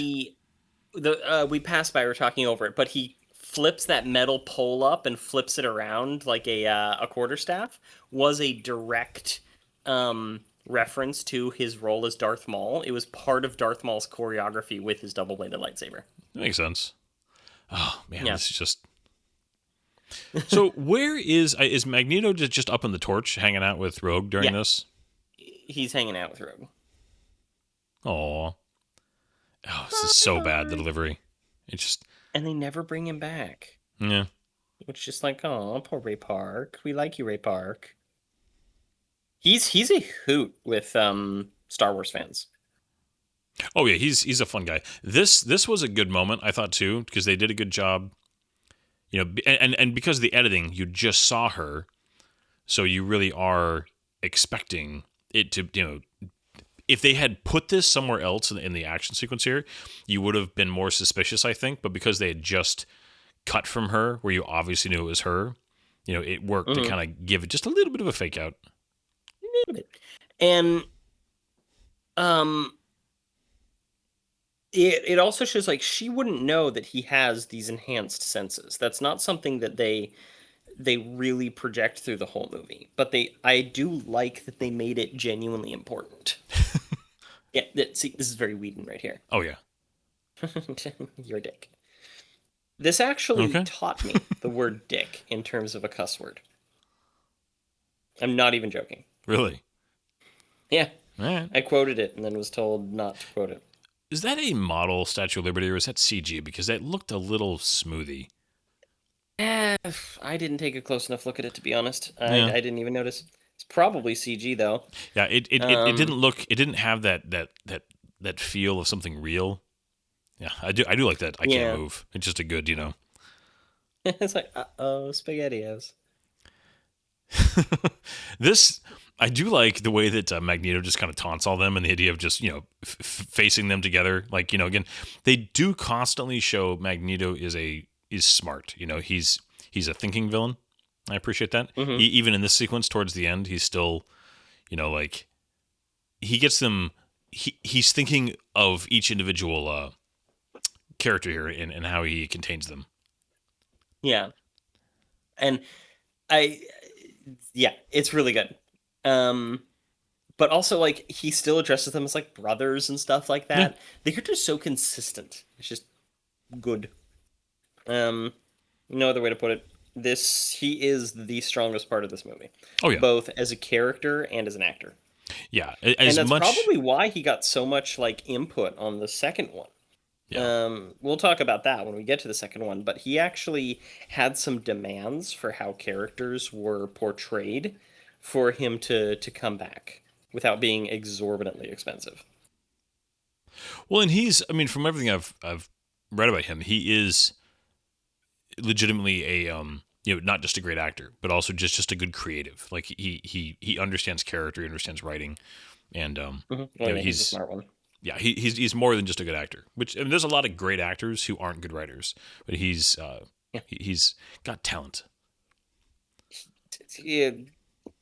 Yeah, he's getting up there in age. He Oh yeah. recently like fell off of a stage while doing a stage production, and it's you know he's having a rough time, Well, and we're I don't gonna. think he's I gonna be mean, with us all that much not longer. to say it's sad that Um, we've got a couple icons here that I mean the next 5 to 10 years we're gonna be shedding quite a few kind of nerd icons. Would sadly enough. yeah. I mean, I'm worried about Harrison Ford. I'm worried about William Shatner. William Shatner should be dead. I Let's don't. be Yeah, honest. He he should be dead. he is superhuman. Like he somehow is like Yeah. I don't know what he must be taking whatever Tom Cruise is taking, right? He's going to space. He's hosting like Hulu shows about unexplained events and things like that. And he sounds good for his age. He's giving these interviews, some of which are really like depressing. He's Yeah. getting really existential in his old age. I mean, he's And Ian McKellen is one of these who I don't think he's going to be with us for too much longer. yeah. This I also did love this. I mean, it's funny. My my parents when I first time I showed them this movie, they're more sensitive to language than I was growing up, and I don't fault them for Same. that. It's just they're and they for some reason the S word. I'll just put it that way. They that one line, but it's so appropriate too. Also from Wolverine, but it's just the way he delivers it is just such a raw, good delivery of just like, yeah, if you were really so righteous, So it'd be you in that one of the thing. things that they wanted to do, it looked a little funky there, but him falling to the ground, they wanted it to look like he was heavy. So they edited it kind of funny so that he just kind of like womp, but it looks really bad. Yeah. Like the sped up footage. I get what they were trying to do. Yeah. I mean, he would be. I mean, what Logan would weigh a good, 300 pounds? Right? At least. I mean, adamantium's supposed to be light, Yeah, but it's still. you can't be like whole metal skeleton I mean- and not be a little chunky. Yeah, but to say, I mean, well, and that's a big part of why he's strong, right? Like, one, his muscles are incredibly healthy because of regeneration, but also just the simple workout of carrying that metal skeleton around his whole life. Well, not his whole life, but since the operation, right, is a big part of where where his fitness level comes from. I think that's part of it, yeah. Yeah, I mean, I've read that in a few, you know, Wikipedia articles slash. Yeah, it's kind of like you. I have somewhere on my comic shelf. books. I have a Marvel encyclopedia hardcover thing. You know, one of those things you get at Borders, and Yeah. Borders. I know, Ooh, I'm showing my age. old. No, I got mine on Borders too. But yeah, Man. this is the effect of the Oh. blood vessels underneath. The physics here it here is. a little bit, a little weird. I mean, again, you what said physics? it's a trailer shot, but very Matrixy. Very. And And then then just, like- this always bothered me, just kind of that like lunge forward. It's kind of an anime move, you know? Yeah. I know so many people who are saying, "Oh, the X-Men should be like a big anime thing. They should make an anime show of the X-Men. It fits so well." I did always like that. Kills me. Just the if he just a little bit, his claws. I mean, it's the chances of. Some being- people say that it's symbolism for him coming between the two of them. I think it was just supposed to be funny. I think so too. God, the love triangle that they then put in the comics of like Jean and Scott and Wolverine. I hate it. I hate it so much. And then in recent years, they've turned it into more of like a. They briefly turned it into like a Hey, bub. polygamy thing because that was We did get so chic. that to is the- be polygamous. that's the one big bub line, right? That they just did there. Yeah, the bub. I mean that now that was from the comics also, right? That wasn't just from the animated series. That's correct. Hey, bub. Now, Cyclops. Correct me if I'm wrong. Cyclops' blast. It's more. Yes. It's mostly like kinetic energy, right? It's not like explosive, isn't it? Supposed Correct. to be. It is not heat. It's Yeah, not there's no vision. heat produced. It's not hot. It's force. Because his eyes connect to a force dimension. A dimension of kinetic energy, the same place that Gambit draws his power. It's stupid. But I'm sorry, I will never get over the fact that they decided, oh, his powers aren't just the generation of some sort of energy. They're actually windows into this alternate dimension that's like, the Flash's speed force, but it's this dimension of force. I never understood and the it's Flash's like- speed force either. Oh, Flash's speed force is kind of like the force, but it governs like certain physics. It's stupid. Don't get me wrong. It's stupid. There's so many things in comic books that I hate, but at the same time, I love them. But yeah, this is So This- we've already established. Oh, yeah, that's right. He had the line earlier of that this field is harmless to mutants. yes. How he got in between them is always weird. I get why they needed to do it that way, but at the same time, I'm also like, they couldn't have had a scene of him going That would've like been- Iron Man in the in the Avengers. engine in the Avengers. Yeah, that would have been good. Oh yeah, this is painful. Oh, with his claws going back. Yeah, I do like that And- they keep the consistency of his torn uniform. Where Sabretooth has gotten to him a few times. yeah. There you go. He got a And- clang, clang, clang. There was all this stuff of people like being upset. Like, why doesn't Rogue have her white hair streak? That is an absolute of Rogue, and they actually give like a reason for it, and it's kind of cool. Yeah. I like that they did it that way. I always like hear And- that, like, thank goodness that Cyclops did not listen to Jean. Like, Right? also, Well, too, I'm glad they that they were- gave Cyclops one moment here of, like, he did. Because basically, Cyclops is kind of useless so much of this. Like, give him Well, they one really good had thing. to stretch it so that everybody had a part. Yeah. So Jean is going to lift him up. Storm is going to settle try and help with it, and then Scott incapacitates Magneto, and it's the victory lap where everybody's powers combine. They're like So, what are the Wonder Twins, right? With the monkey, yes, the Wonder Twins.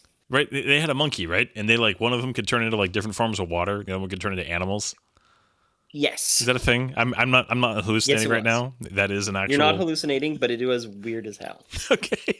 I have this moment of like in my memory of a comic book movie where because they have to touch themselves, right? They have to touch each other to activate their powers, and they couldn't quite reach, and so the monkey popped up, and they both touched the monkey's nose, which let them, turn into like steam and an elephant to get out of a tree. I'm like having a weird vision right now in my memory of like a cartoon from like the early 90s.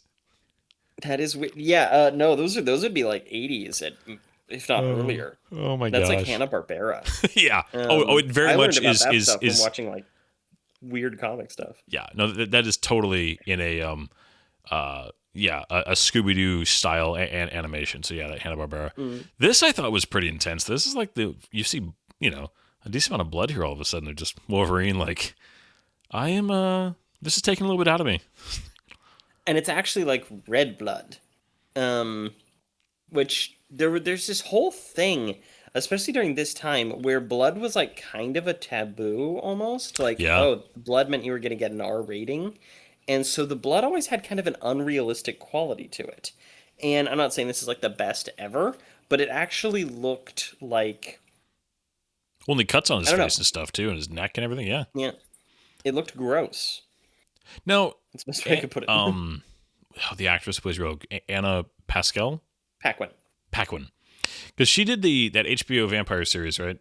I think is that the only other big thing that she ever did? True Blood. I don't even want to think about True Blood. But I'm just asking, other than X-Men and that, has she done anything else of note?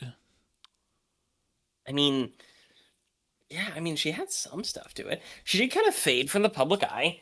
I was almost sad that they didn't use her more in these movies. I don't think that she's a bad actress. I think that if they had, I know that people love the Dark Phoenix stuff, but if they had done, because her arc of, I remember the episode, the couple episodes that show kind of her backstory in the animated series of the guilt that she carries with what happened to Miss Marvel and how she got her powers and working with Magneto and all that. If they had found a way to take her through that path, if it had been done right, like that is a much more compelling character story than the Phoenix Saga. Yes, much more. But yeah, she's done stuff. She's done like art house movies and some TV shows and things like that. But she's still working. Famke Jensen was fresh off of The Faculty, and then before that, GoldenEye. Oh man. Okay. Freaking on the top. Xenia on the top. I love that movie. So me too. She's so over the top. It's so good. It's so gross. Oh, it's so. The last big shot where she goes down and she just has her legs just cinched around Pierce Brosnan and just licks his face, and it's so just like visceral and like, oh my gosh. She was into it. She was the best henchman in a Bond movie. Oh, okay? She was fantastic. She was one of the best henchmen. Yeah. But I also think of her a lot as Liam Neeson's wife or ex-wife from Taken. Oh, I forgot she was in that. Yeah, she was in both of them. She got kidnapped in the second one. Yeah, she was taken. Do like they're very cool. I wonder if Zack Snyder got the inspiration for Kryptonian technology from the X-Men map here. And I always wondered if they got the inspiration for the X-Men map from those little pin art things that you would put your face in. Oh, you absolutely put your face in it. Like, ooh. Mm-hmm. Or get in trouble with your mom for putting a middle finger in it. Not that I would. I would just say you would never have done that, Zach. No, not me. Who are you talking about? That was my sister. That was Jenna. Throwing your sister under the bus on your podcast. My goodness. But yeah, I do I thought like, that was a pretty good little yeah. thing. That was It, like it, an understandable thing because it has her like gripping, has about to say, her gripping her chest. yeah. You know. The reason that didn't bother me as like some kind of, oh, it's a cheap, if it was just the eyes, I'd be annoyed by it. But the fact that, yeah, she's also still hurt, obviously, from where Wolverine stabbed her. Yeah. Yeah. Um, She looks good with the white hair. I'm glad they gave it to her. But this is why I was surprised they never did anything with her, because she clearly was kind of the backdoor main character in this film. And I think if it was it just a Wolverine was so popular in this movie, Hugh Jackman came out so popular after this film that's why they kind of shifted to him being the focus, or was it just that they liked the Dark Phoenix, story, or like why? Do you know if there's any behind the scenes as to why they never really worked at giving Rogue more story after this film? Because I well, mean, obviously they there was an intent of making her a bigger deal when they shot and wrote this. I think she's a main part of X Men 2.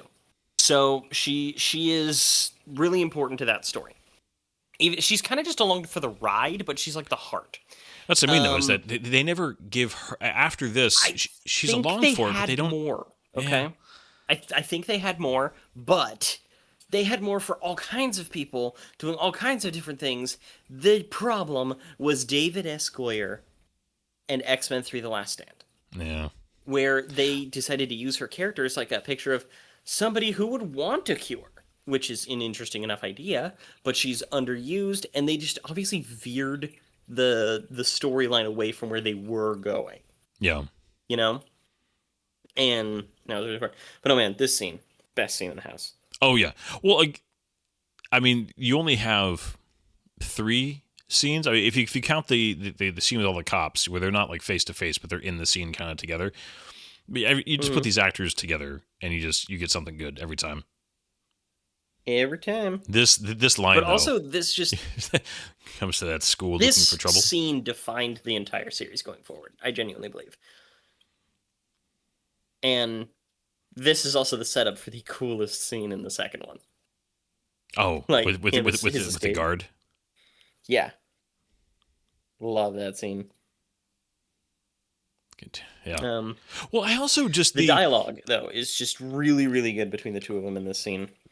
the I wish I dialogue could is say good. more about it, Yeah, I but mean my words it's aren't coming. it's it's something that you are wrapping up the film about the premise of the entire film. I like a film that that it's like it's self aware, not in the like, oh, they know they're in a movie, but it's self aware is in what the themes are, the characters are also aware of, and that these guys really do care about these things, and they really do have you know a very diametrically opposed view of what the solution to the problem is. Like, they both see a problem, but they have very different solutions to it when they're articulating that. Like, even the characters don't need to know they're in a movie, but the characters do need to know what the movie is about, because if it's driven by them as characters, they Mm. need to be aware You of can what the theme is. And this is a great scene where they're both expressing the way that realistic, wise older men would, an unawareness of what this is all about. Anyways, I hope that makes sense. and you can also like really empathize with both of them. Oh yeah. You kind Well, of can root for both of them. and I almost wish, and they did it later, where they referenced Eric's past more. That is actually one thing where when we get into the Fassbender films, they Hmm. talked about that more. I think that if they had not like gone overkill with it, but referenced it a little bit more of just why he is so just doesn't trust humans, because he's just experienced the worst version of what human beings can do when they devalue an entire segment of a population, right? Yeah. I do think that it they do a good job of fixing that later on, but this film I actually wish they had referenced that once or twice more. I kind of disagree. I think that they do really well in referencing it, especially in the way that like he's talking to her and she can see the tattoo and it shows the tattoo.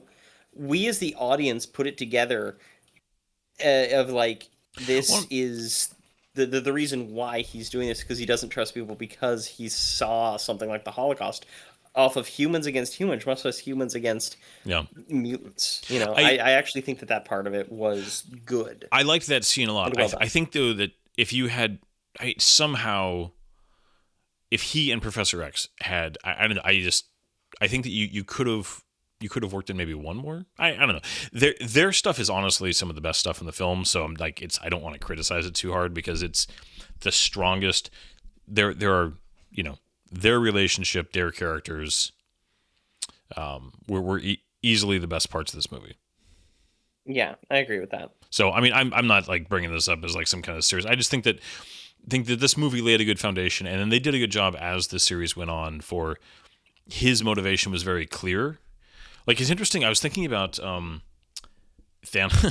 enough, Thanos, and trying to write motivations in for a character, and you know, Eric is so much more. And granted, the origin stuff is there. It's a very human story, so you're inherently it's more empath. You can empathize with it more. You can understand it more. But they tried to do, and I like Thanos. I thought he was a good villain, but a similar idea of like you're trying to understand where he's coming from and sympathize with his point of view, and Magneto has a very very similar philosophy. Obviously, a smaller scale. It's just one species versus the entire universe, but a much much more empathetic or sympathetic origin of where his thoughts and feelings come from about the subject. Well, yeah, to the point of where like it became such a thing, especially in the 90s and into the 2000s, where um they couldn't keep his origin intact and still have him be an evil villain. And they started moving him around, and to this day he still has this place in the comics of being almost like a hero, like an anti-hero or an anti-villain sometimes, where he's just like he is no longer an evil villain. He's no longer a mustache twirling conniving villain. He's actually mostly good guy, if a good guy that's going to cause a lot of problems and is branded by most governments as a terrorist. Yeah. And they really try and push that, especially in the Michael Fassbender movie, which I love. Michael Fassbender as Magneto. Like the consistent thing across all these movies is the casting and acting for Yeah. Professor X and Magneto. Oh Just yeah. absolutely wonderful. Well, yeah. When we get to those, if anybody's curious, we're doing just this trilogy now, so we're going to do 2 and 3, and then we are going to stop. We will absolutely come back and revisit the rest of those later, but we're not going to be doing like all the X-Men films back to back here. Sorry for anybody Yeah. looking for that, but I'm looking forward to getting to those because that might be one of the best examples ever of recasting just epic actors in iconic roles and nailing it. To get James Yeah. McAvoy and Michael Fassbender to come in for Patrick Stewart and Ian McKellen, it just worked. Yeah, I love James McAvoy so much. He's so good. But yeah, this He's one of my film, favorites. yeah, I like him also very much. It's Michael Fassbender is one of the best actors of our generation. I honestly believe that, and James McAvoy, I wouldn't put him quite in the same category as Michael Fassbender, but he is also just so good in so many things.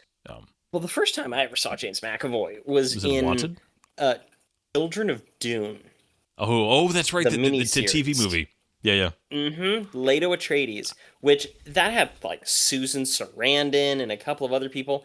The acting in that thing, Susan Sarandon and Alice Krieg. That was it. oh yeah, the Border Like Queen. Alice Krieg was good, but she wasn't like she had certain moments that were really good, but they have other moments in like actors. The actress who played Alia, Susan Sarandon was awful. Like Susan Sarandon can act. She was so bad in Children of Dune. But for and the Ghanima actress Paul Atreides' daughter Ghanima was not good either. But James McAvoy and the actor who played Paul himself, Alec something. Newman, I used think. to know. Alec Newman, thank you. Yeah. Which you and I would probably not realize is also Adam Smasher in Cyberpunk 2077. Really? Okay. Yeah, his voice is so digitized. I don't know why they even hired anybody. But he also randomly played like somehow related to Khan in the Enterprise season 4 like mini that's arc. right. He pops in for that. And a recurring character in I think Angel or Buffy the Vampire Slayer. Oh, that's who, right. Couldn't tell lies. But anyway, that actor, he did really good in those movies. And then James McAvoy in Children of Dune was so good that I actually really liked. It's been many, many years since I've seen it, but I used to revisit it often. And part of it is his performance is so good in that movie that it just sucks you in.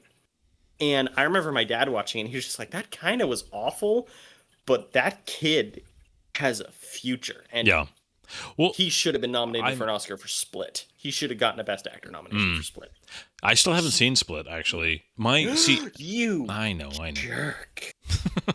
Well, I think I had heard about him, but I'm pretty sure I didn't see him act until I saw Lion, Witch, and the Wardrobe when he played Tumnus.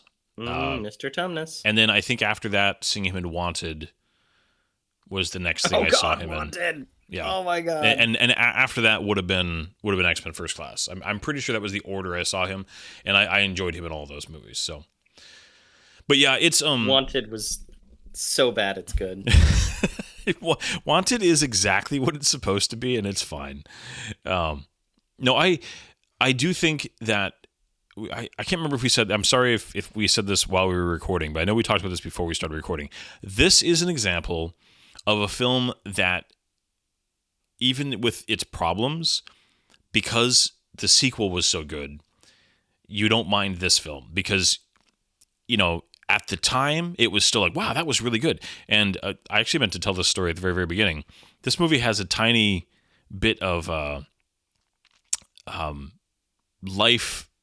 key life moment memory for me, because seeing this movie in the theaters was the first official date my first wife and I ever went on. So this is like a very notable moment in my life where the mother of my three amazing children, where our relationship went from friendship to more. But so that was just kind of Sherlock Holmes: Game of Shadows. All right, for you. Yep. Right, That's my first wife. And they both. Never mind.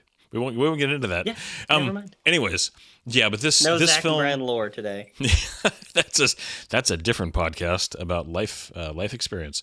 But this movie, I remember at the time, still just being blown away by it, because it was just like, oh, that was just really cool, and it took it seriously, and the action, seeing these people on screen, and again, we were coming off of